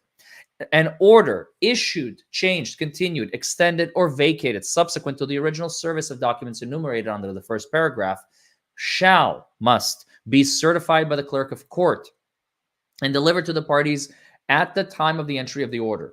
The parties may acknowledge receipt of such order in writing on the face of the original order. If a party fails or refuses to acknowledge the receipt of a certified copy of an order, the clerk shall note on the original order that service was effected. If delivery at the hearing is not possible, the clerk shall mail certified copies of the order to the parties at the last known address of each party. Service by mail is complete upon mailing, not upon receipt. Very important. When an order is served upon pursuant to this subsection, the clerk shall prepare a written certification to be placed in the court file specifying the time, the date, method of service and shall notify the sheriff. If Jeremy has been previously served with a temporary injunction, which is our case here, and has failed to appear, which has never happened, at the initial hearing on the temporary injunction and subsequent petition for injunction seeking an extension of time may be served on Jeremy by the clerk of court by certified mail in lieu of personal service. Again, within 24 hours, we're not going to read all of this because this never happened in our case. Jeremy was present. So 4 does not apply for B, 1, 2, 3, 4, and 5. Now 9A. This is the next to last one. 9A, the court may enforce a violation. This is violations. The court may enforce a violation of an injunction for protection against stalking through a civil or criminal contempt proceeding. So you can be held in contempt of court for failing to abide by the rules. Or the state attorney may prosecute it as a criminal violation under this section, which we may or may not cover at a separate hearing. But essentially, I can tell you right now, it's a felony third degree. It's the same as perjury. It's the same as perjury. So if Lynette were to try and file criminal charges and the prosecuting attorney agreed, then Jeremy would be facing a felony in the third degree for her lies. And she could be facing further perjury charges for her lies. So unbelievable. It's just a loophole, a closed loophole of felonies. Any assessment or fines ordered by the court enforcing such an injunction shall be collected by the clerk of court and transferred on a monthly basis to the state treasury, blah, blah, blah. If the respondent is arrested by a law enforcement officer under such and such section for a violation of the injunction, the respondent, so like Jeremy in this case, shall be held in custody until brought before the court as expeditiously as possible for the purpose of enforcing the injunction and for admittance to bail in accordance with Chapter 903 and the applicable rules of criminal procedure pending a hearing. And finally, number 10, Lynette or Jeremy may move the court to modify or dissolve an injunction at any time. Now, since none of it has been granted, there's no movement to be made on this part. So there you have it. I hope this clears some stuff up for you. Now, we have a lot of super chats to go through, so don't go anywhere. Debbie Childer says, okay, good news. She says, my hubby is still in the hospital going on 2 weeks, but doing okay. Good. Thank you for your concern. We're so glad to hear that. I was actually getting ready to ask you about it because I saw you in the chat. I was distracted with reading the statutes. Tricky Chai says, Tricky Chi, I'm a lady, Tricky Chi. I'm a lady. Tricky Chi is my service dog. She is also a trick and fitness dog and animal actor. Oh, that's fascinating. That's really cool. Thank you, Tricky Chai. Tricky. Is that a Chihuahua? Tricky Chai, Tricky Chihuahua. Teresa, Minnesota says, I severely lose my voice every time with the Rona. I highly suggest speech therapy. She sells seashells on the seashore. Maybe I should do that. That's a good idea. Angel Australia, thank you for that. Angel Australia says, for supporting Laura, if you know, you know, hashtag buckle up, mofos. A storm is coming, Angel. A storm is coming. And I think our culprits know that it's coming. That's why they're so aggressive. But if you know, you know. Otherwise, why would you be so aggressive? If you have nothing to hide, why are you attacking me? I'm telling you. If you have nothing to hide, you're just going to kick back and say, kick rocks, DUI guy, you got nothing. But they are literally trying to shut me up and make it as swift and quick as possible. And that just invigorates me even more. Thank you, Dan Chicoin, for the super sticker. Thank you very much. Sarah Moran, thank you for becoming a YouTube member. Welcome to the channel. Same to Javro504K. And Dan also gave us a gifted sub. Thank you so much for the gifted membership, not sub, gifted membership to the channel. And Joan Sclafani, I hope I'm pronouncing that correctly, also gifted 5. Thank you so much. Honestly, shout out in the chat if you got a gifted membership tonight. Susan Millam, thank you so much for becoming a member. And Susan Roselle, thank you so much for becoming a member as well. I'm so punny and corny. Matt Bond, has it been a month already? Holy crap. I feel like you joined yesterday, bro. Holy hell. February 14th, Valentine's Day. March 14th. Good for you, bro. Sarah Ani Anderson says, thanks to JK, you will forever be the down under Indiana guy to me. Oh, crikey, put another shrimp on the barbie. My Australian accent sucks, so please don't hate. I'm not Aussie overlord over here. Crikey, mate. Crikey. SF says Megan owes you another $5 they gave you in Tug Stream. She said she would get it to you.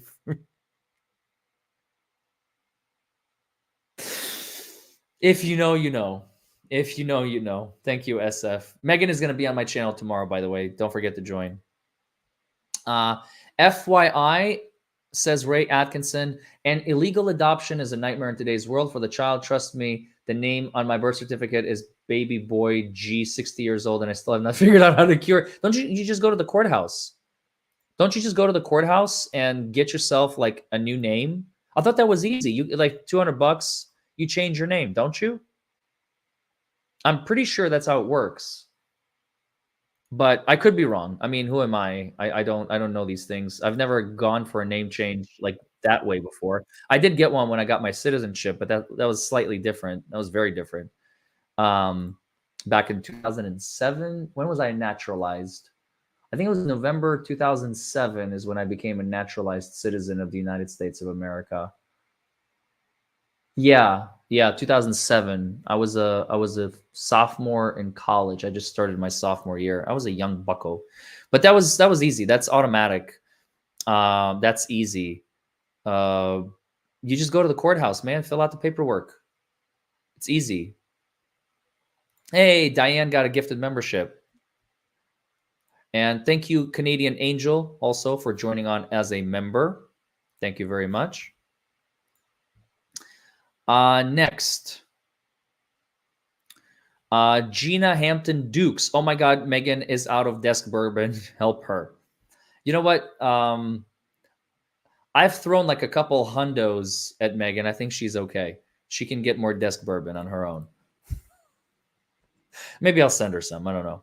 Judy Flakeney. Jeremy Hale fan. Now you ever seen? Thank you so much. Ever seen a case where a judge does all the talking? It is never going anywhere. JH needs to sue him for the fees. Yeah, no kidding. We talked about this previously. I absolutely agree with you. By the way, don't forget to like this video, comment below, subscribe to the channel, hit that notification bell. Make sure you get notified. Select all. That way you get all the notifications. Join on as a member if you're so inclined. And if you have questions, feel free to super chat. As you can see, I always read those at the end of my show.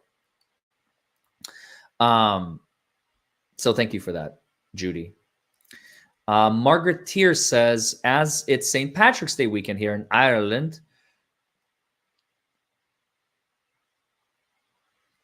I am not going to be able to pronounce that, but I'll try.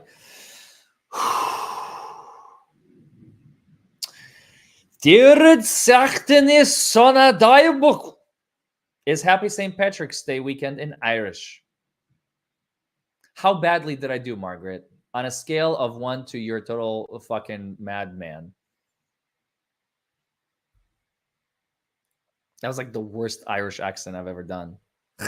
Aye, laddie.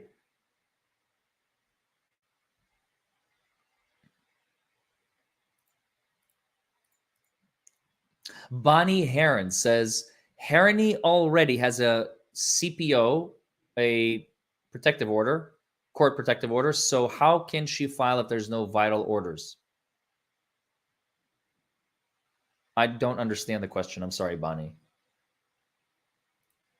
But thank you for the super chat. Sorry I couldn't answer it. Joan Sclafani. She'll be arrested soon. More for Jeremy donation. Hell yeah. Dan Davis, sorry to hear you stutter. LP.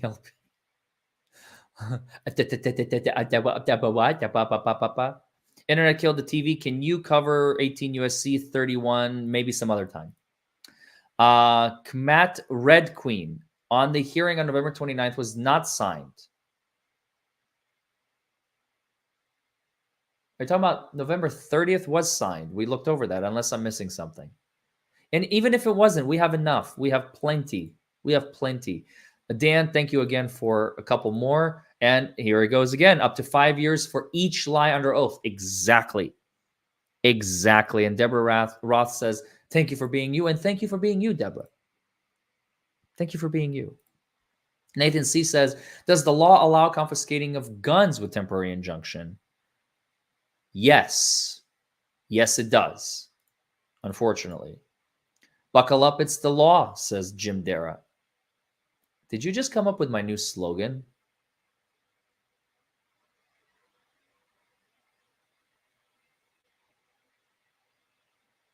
I need to send a message real quick.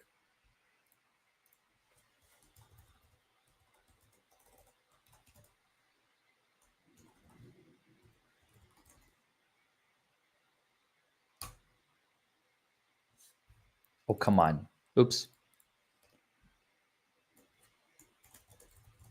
Holy crap. You guys are geniuses.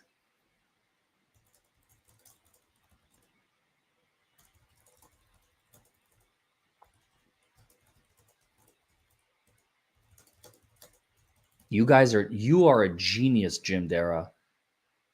Holy crap. You just broke my brain. Buckle up. It's the law is a double entendre. It's almost a triple entendre. Buckle up. It's the law. All those slogans that we see on the highway. Buckle up. It's the law, right? Buckle up. You have to have your seatbelt. Buckle up. It's the law. Hashtag buckle up. It's the law. Like you have to follow the law. It's also hashtag buckle up because the law is coming for you. That's a double entendre. This is a triple entendre. It's a hashtag buckle up. It's the law. DUI guy is coming for you. Holy crap. My head just exploded, bro. You just single-handedly in a $2 super chat created a triple entendre. Do you realize what you've done? You broke Larry. You officially broke Larry.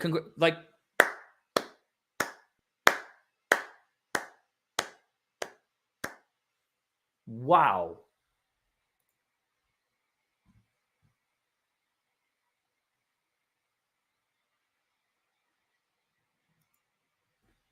Hashtag buckle up. Hashtag it's the law. Wow. I'm sorry. I can't get over it. My brain is still processing.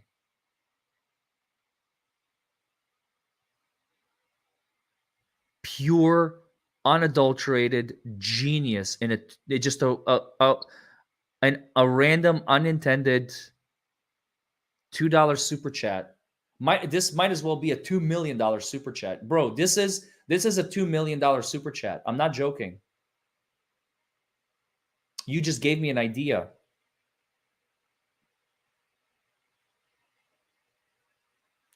You just gave me an idea and I'm going to run with it. So thank you, honestly, from the bottom of my heart. That's not a $2 super chat, folks. That is a $2 billion super chat. Billion with a B. I've never seen that before in my life.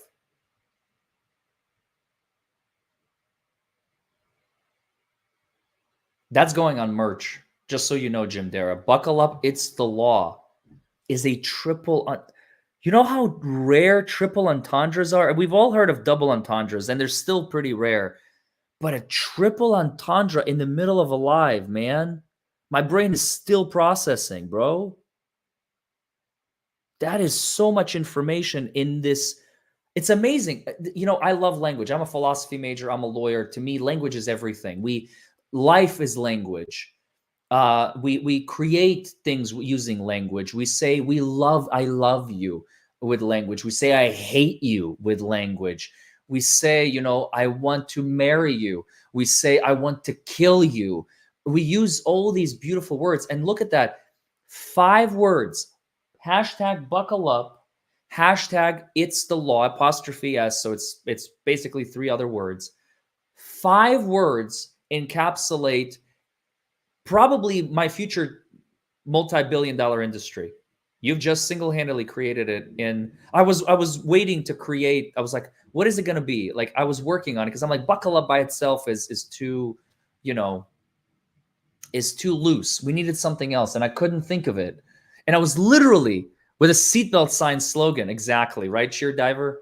I was leaving prison today. I went to visit a client in prison. It's so fun to say, like, yeah, I went to prison today. What did you do today? I went to prison. I mean, I got out an hour and a half later, but I went to prison, folks. you know, only lawyers can say that with a smile, with a smug smile on their faces. But anyway, and I was driving and I saw the seatbelt sign. It just didn't even cross my mind. It didn't say that it's the law on there, but it was like, and I kind of just, I was driving and I'm minding my own business and I kind of looked at it and I was, of course, buckled up. And I was just kind of looking at it and I'm like, yeah, that's right. That's that slogan. And it completely just, my mind went somewhere else on my next adventure. Buckle up, it's the law is a triple entendre.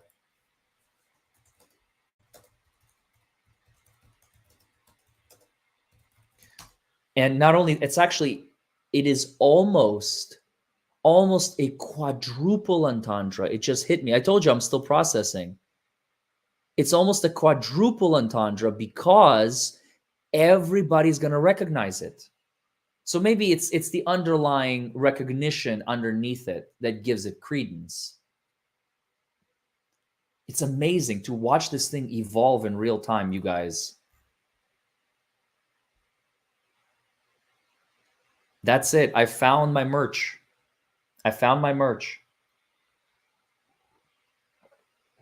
It is now a national motto. Buckle up, it's the law. Hashtag buckle up, hashtag it's the law. DUI guys coming for you. How long have I been talking about this? Like, it feels like eternity. It's like 10 minutes. It's so fucking genius. Yeah, you're never, that's what I mean, Beaver. Everywhere you go, there's an advertisement for it. I don't even need to advertise this. Do you read? That's the quadruple entendre. It's a quadruple entendre.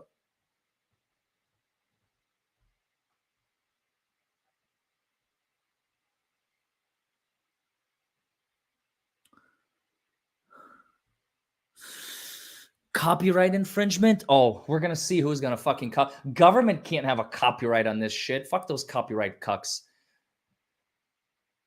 No, I don't think it's copyrighted. And even if it is, what are they gonna do? Like, buckle up, it's the law. Like, how many t-shirts have you seen with like highway slogans and stuff? Has anybody sued those? No, nobody cares. Nobody cares. It's not a corporation. I'm not trying to like brand myself as Google, or Nike or Adidas or whatever. That would be a copyright infringement.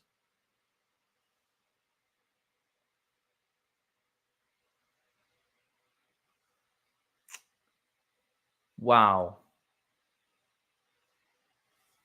It's a quadruple. I don't think I've ever met a quadruple entendre before in my life. I'm not exaggerating. Double entendres are super rare. Triple entendres are almost non-existent, and this is a quadruple entendre. I knew that there was a piece I was missing. It's everywhere. It's literally free advertisement everywhere when you ride on the highway, when you ride on the roads in the United States of America. Oh my God.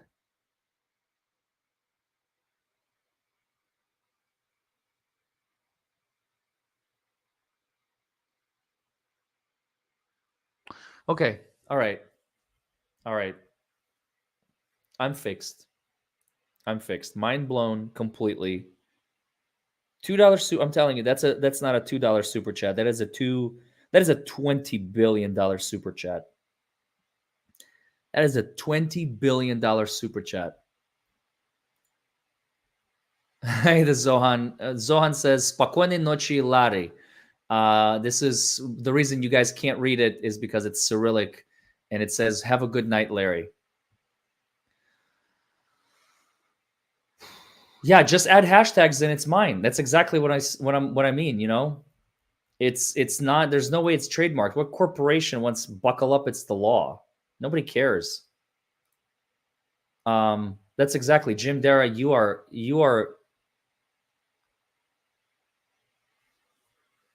I'm forever in your debt. I'm forever in your debt, Jim. But hashtag buckle up, it's the law with a seatbelt across a beer bottle. I'm moving away from criminal law, but like, I mean, the DUI guy, by the way, the DUI guy is trademarked. I don't know if you guys knew. There's this company, well, it's a law firm in California. They call themselves the DUI guys, plural. I'm just the DUI guy, but I still can't, because we're not in competition with one another. They don't care. And plus, I drive business to their firm. If nothing else, they're actually winning off of me, because I'm sure there's a lot of people who come from California like, are you the DUI guy channel? And they're like, no, but come on in. We'll be happy to represent you, you know? So I'm sure they're all but, excuse me, happy. This is going to live in infamy. The first quadruple entendre I think I have ever seen in my entire life, live on screen. You got to see my genuine reaction and shock. Buckle up, it's the law. There is so much embedded in that now because of that one voicemail. But for the voicemail, it would just be, buckle up, it's the law. Nobody cares. Who cares? It's a slogan the government uses. But because of everything that happened, because of the voicemail,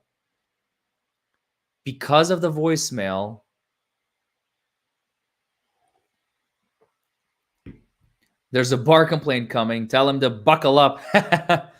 Who would have thought that that one message is going to completely change the trajectory of this channel?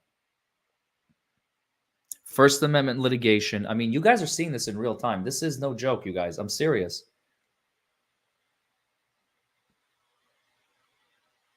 Is there a founders club? There should be. I'll create something. It's just a safety announcement that nothing is in it is copyrighted. No, Jim said it's cool.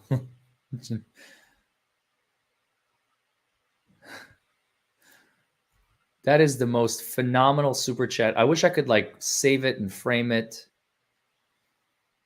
I can print screen.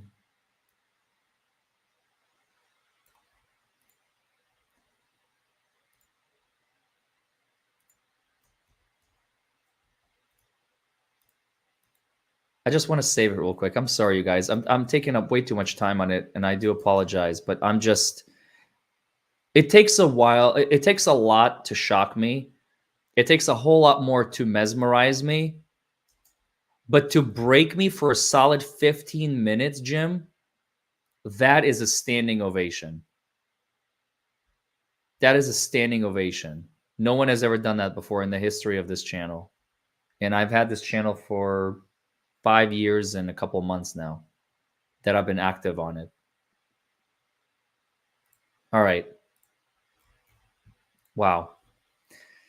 Scott's for hashtag buckle up. She states, that is Lynette, in court that she was doing this because of the Ohio order implying to get out of the contempt. Can she be charged with malicious filing?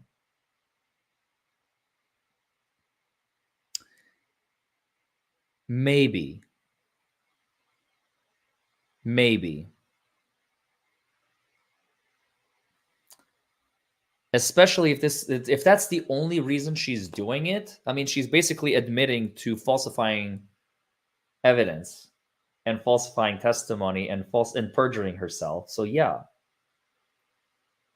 Yes. Yes. I would say yes. Malicious prosecution. She's not a prosecutor, but there's probably something else. Dan Davis says, hashtag I feel bad for her cellmate, LOL. DUI guy. Yeah, me too. Heather Strauss says, Jeremy does have an order of protection. He had to file it for his divorce per Ohio laws. By the way, today's Pi Day, isn't it? In 40 minutes on the East Coast, it's the Ides of March. Type 1 in the chat if you know what the Ides of March are and what it relates to. I'm curious. Who knows what the Ides of March, IDES, of March are and what they mean? Today is Pi Day, 3.14. Tomorrow is 315. The Ides of March. A lot of people know. Shakespeare. Yep. Shakespeare. Legally Live just typed a little. She's like, it's a very, very, very small one. I think it's, you got the wrong button. It's right next to the one, isn't it? Yeah, I get it. I'm just giving you shit. Caesar, exactly. Shakespeare, Caesar. Et tu, Brute. You guys got it. You guys got it. Tomorrow is the day that Caesar was assassinated. Thousands of years ago now. It's hard to believe it's been that long. Heather Strauss says, Jeremy does have an order of protection. He had to file it for his divorce per Ohio laws. Okay, so maybe he does. Maybe he does, and Lynette knows about it. Okay, so she's off the hook for one perjury charge. What about the other 5, you know? At least 5 on one page. And what about all the other ones that we didn't cover today, that we covered in other previous hearings, which are, by the way, available in the description below. Don't forget to like this video, comment below, subscribe to the channel, hit that notification bell. Janice Wingfield. In Ohio, the parties getting divorced each get a restraining order on them. It's to prevent one of the parties selling off assets or emptying a joint bank account. Jeremy explained this. Okay. There you go. Heather Strauss says he can get his guns back after the order is over. He's not allowed to have any kind of weapon. My brother-in-law even had to give up his knife collection. Yikes. Shasta's Corner says, but Lynette and John both have permanent injunctions against them, but both have guns. There you go. There you go. Watching Liberties says, since the restraining orders are supposed to be honored in every state, it wouldn't just be in Florida. No Second Amendment at all, period. Yep. Not even back in Ohio, their other home state. ICE, what you did there, says Jesse. I wonder what that was in reference to. That was like half an hour ago. I don't remember what that was in reference to. Dan Davis, thanks again. I'm glad I did not spend hard-earned money to have my super chat read. I am glad I did not spend hard-earned money.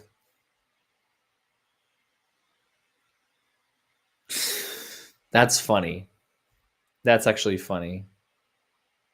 Lee Wire, it's on my channel. It's under the, if you go to playlists, there's a playlist called What the Hales Saga.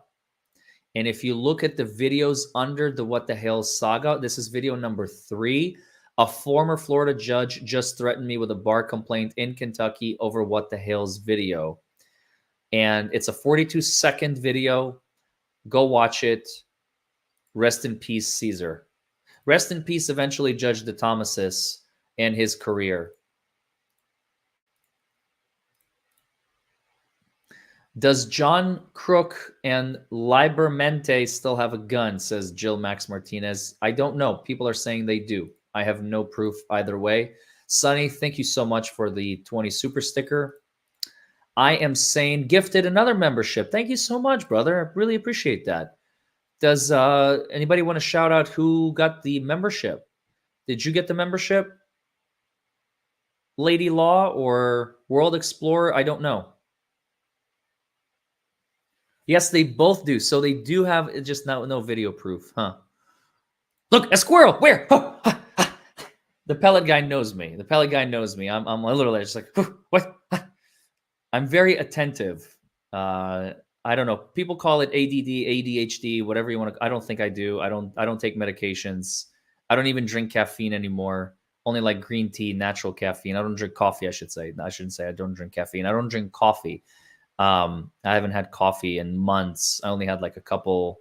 I cheated a little bit. I just I really wanted a cup of coffee the other day, and I'm like, but it was like barely caffeinated. It was almost decaf with oat milk. Like it doesn't count. It doesn't count. If it has oat milk, it doesn't count, right, chat? Oat milk doesn't count. Oat milk doesn't count.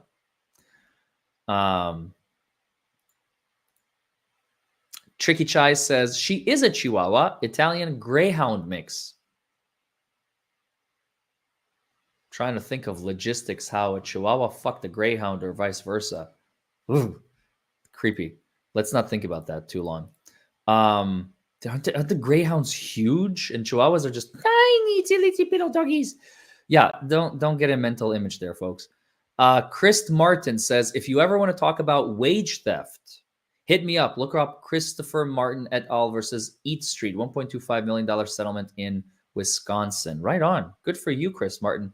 Shoot me an email. This might be something interesting. Maybe chat. Are you guys interested in hearing something like that? A wage theft. They were stealing, like they weren't paying you. So like unpaid wages. Unpaid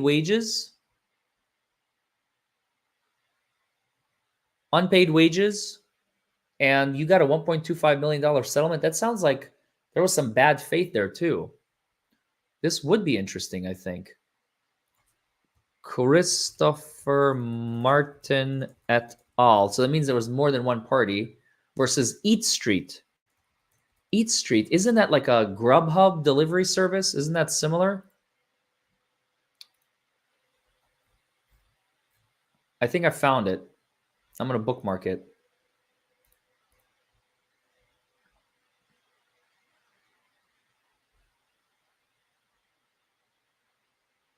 That sounds cool. So it looks like there were several parties.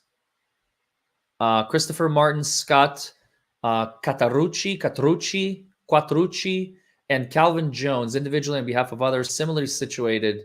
So it may have been. Is this a class action? Is this a class action, Chris? It's far more complicated. It's a food delivery service. Yeah, like Grubhub and Uber Eats and DoorDash and all those. I know Eat Street. They're like in California, right? I've heard of them. They don't have them out east here. I've never heard of Eat Street out east, but I've seen it in out west. It's a class. Yeah, that's what I thought. Class action. I mean, a $1.25 million. If it was like an individual $1.25 million settlement, that'd be way more interesting. No offense. Again, I'm not trying to offend you here, bud. Honestly, but like a class action, how many people are in that class action? If there's like 500, let's say 500 people, what did you say? It was 1.25 million. 1.25 million, you as the named class, not star plaintiff, what is that called? I forget. But you get like, let's say $5,000 or whatever. Each litigant may get like $1,500. So but it's still cool. They were obfuscating their wage theft via their app and were stealing tips. Total class was 800. See, I know these things. It ain't my first rodeo, as you can obviously tell. So yeah, bro, I fucking called it. $1,500 a pop, even, right? Now they get a little bit less. They probably get like closer to 1,300 because you guys, as the lead plaintiffs, I think is what they call them. Because I don't do class actions. I've been part of one when we sued Hire One, which is the one that distributed monies when I was a college student. That was a fun one. I just graduated law school and I get to be. But yes, you're right. 1,500 is 1,500. Fair enough. Fair enough. The lawyers get the brunt of it. No question about it. The lawyers get like the 1.25 million. The firm probably took home $500,000 easy. No less than 450,000. No less. The ones who really win in these cases are lawyers because the lawyers get paid first. Exactly, Jade. Exactly. So thank you for that, Chris. That's really cool. That's really cool. People are shouting out their cases and stuff that they've been parts of. I'm definitely going to remember you. Shoot me an email and maybe we're going to do a video. Even if we get one other person watching, one person, and we change their life, you know, it's worth it. Just like Johnny Depp said, if my art influences one other person, my job is done. So something tells me we're going to have more than one person, but you know what I mean.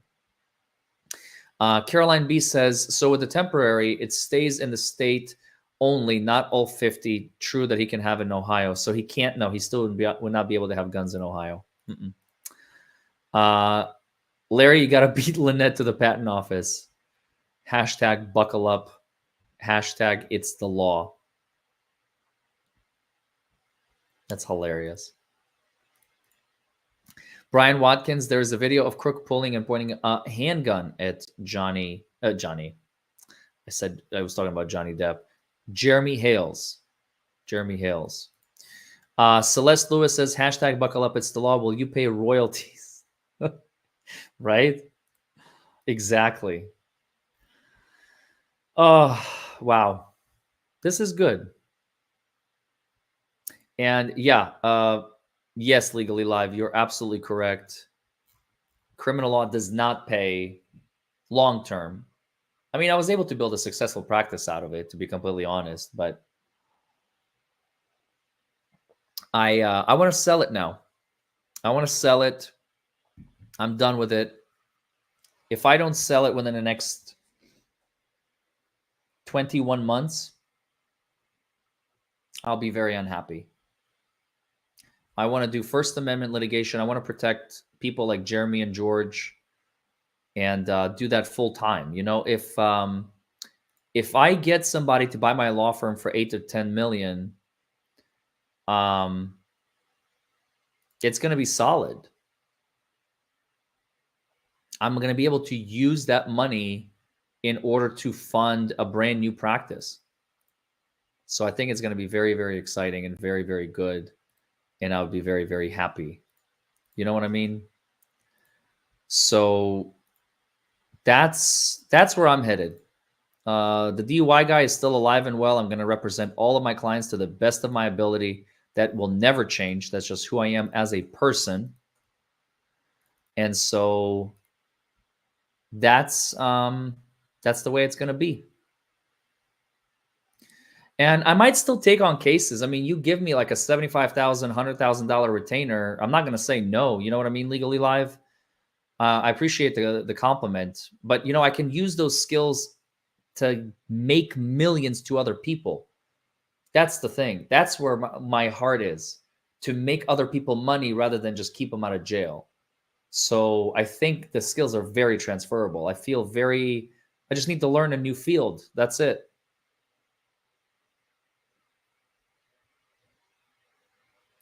And then will I marry that wonderful lady? It's funny because Chandler and I, I'll give you just a little bit of our own personal life.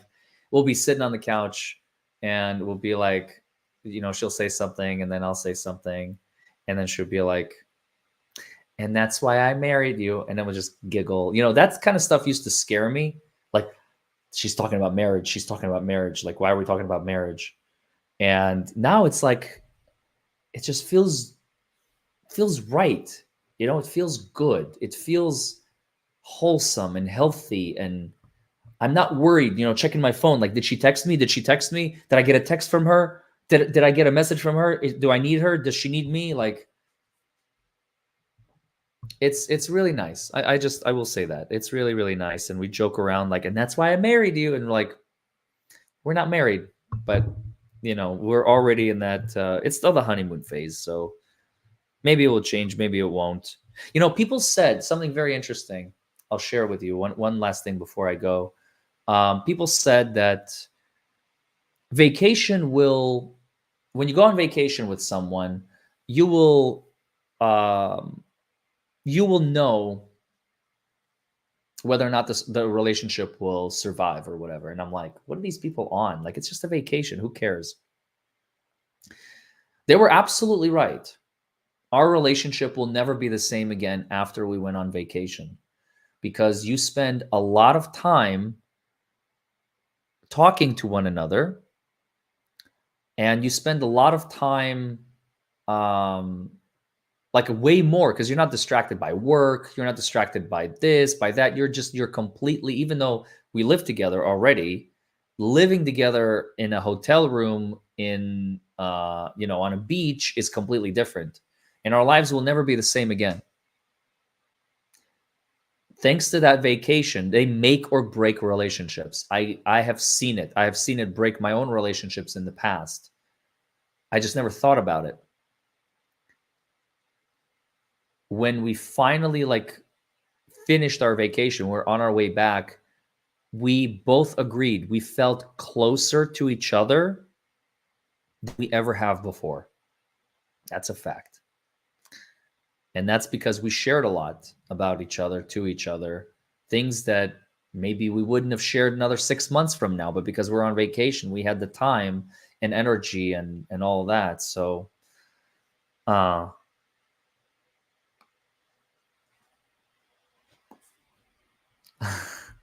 Stage Manager 99 says, chat will vouch for you, Larry. We'll vouch for you on your buckle up. It's the law. We got your back. I love you guys. All right. We're going to end the stream right here. You're about to get pushed into a very secret hideout. So don't forget, hashtag buckle up, hashtag it's the law. This is it. This is our slogan from now on until probably eternity. Hashtag buckle up, hashtag it's the law in the chat in 5, 4. Bye, everybody.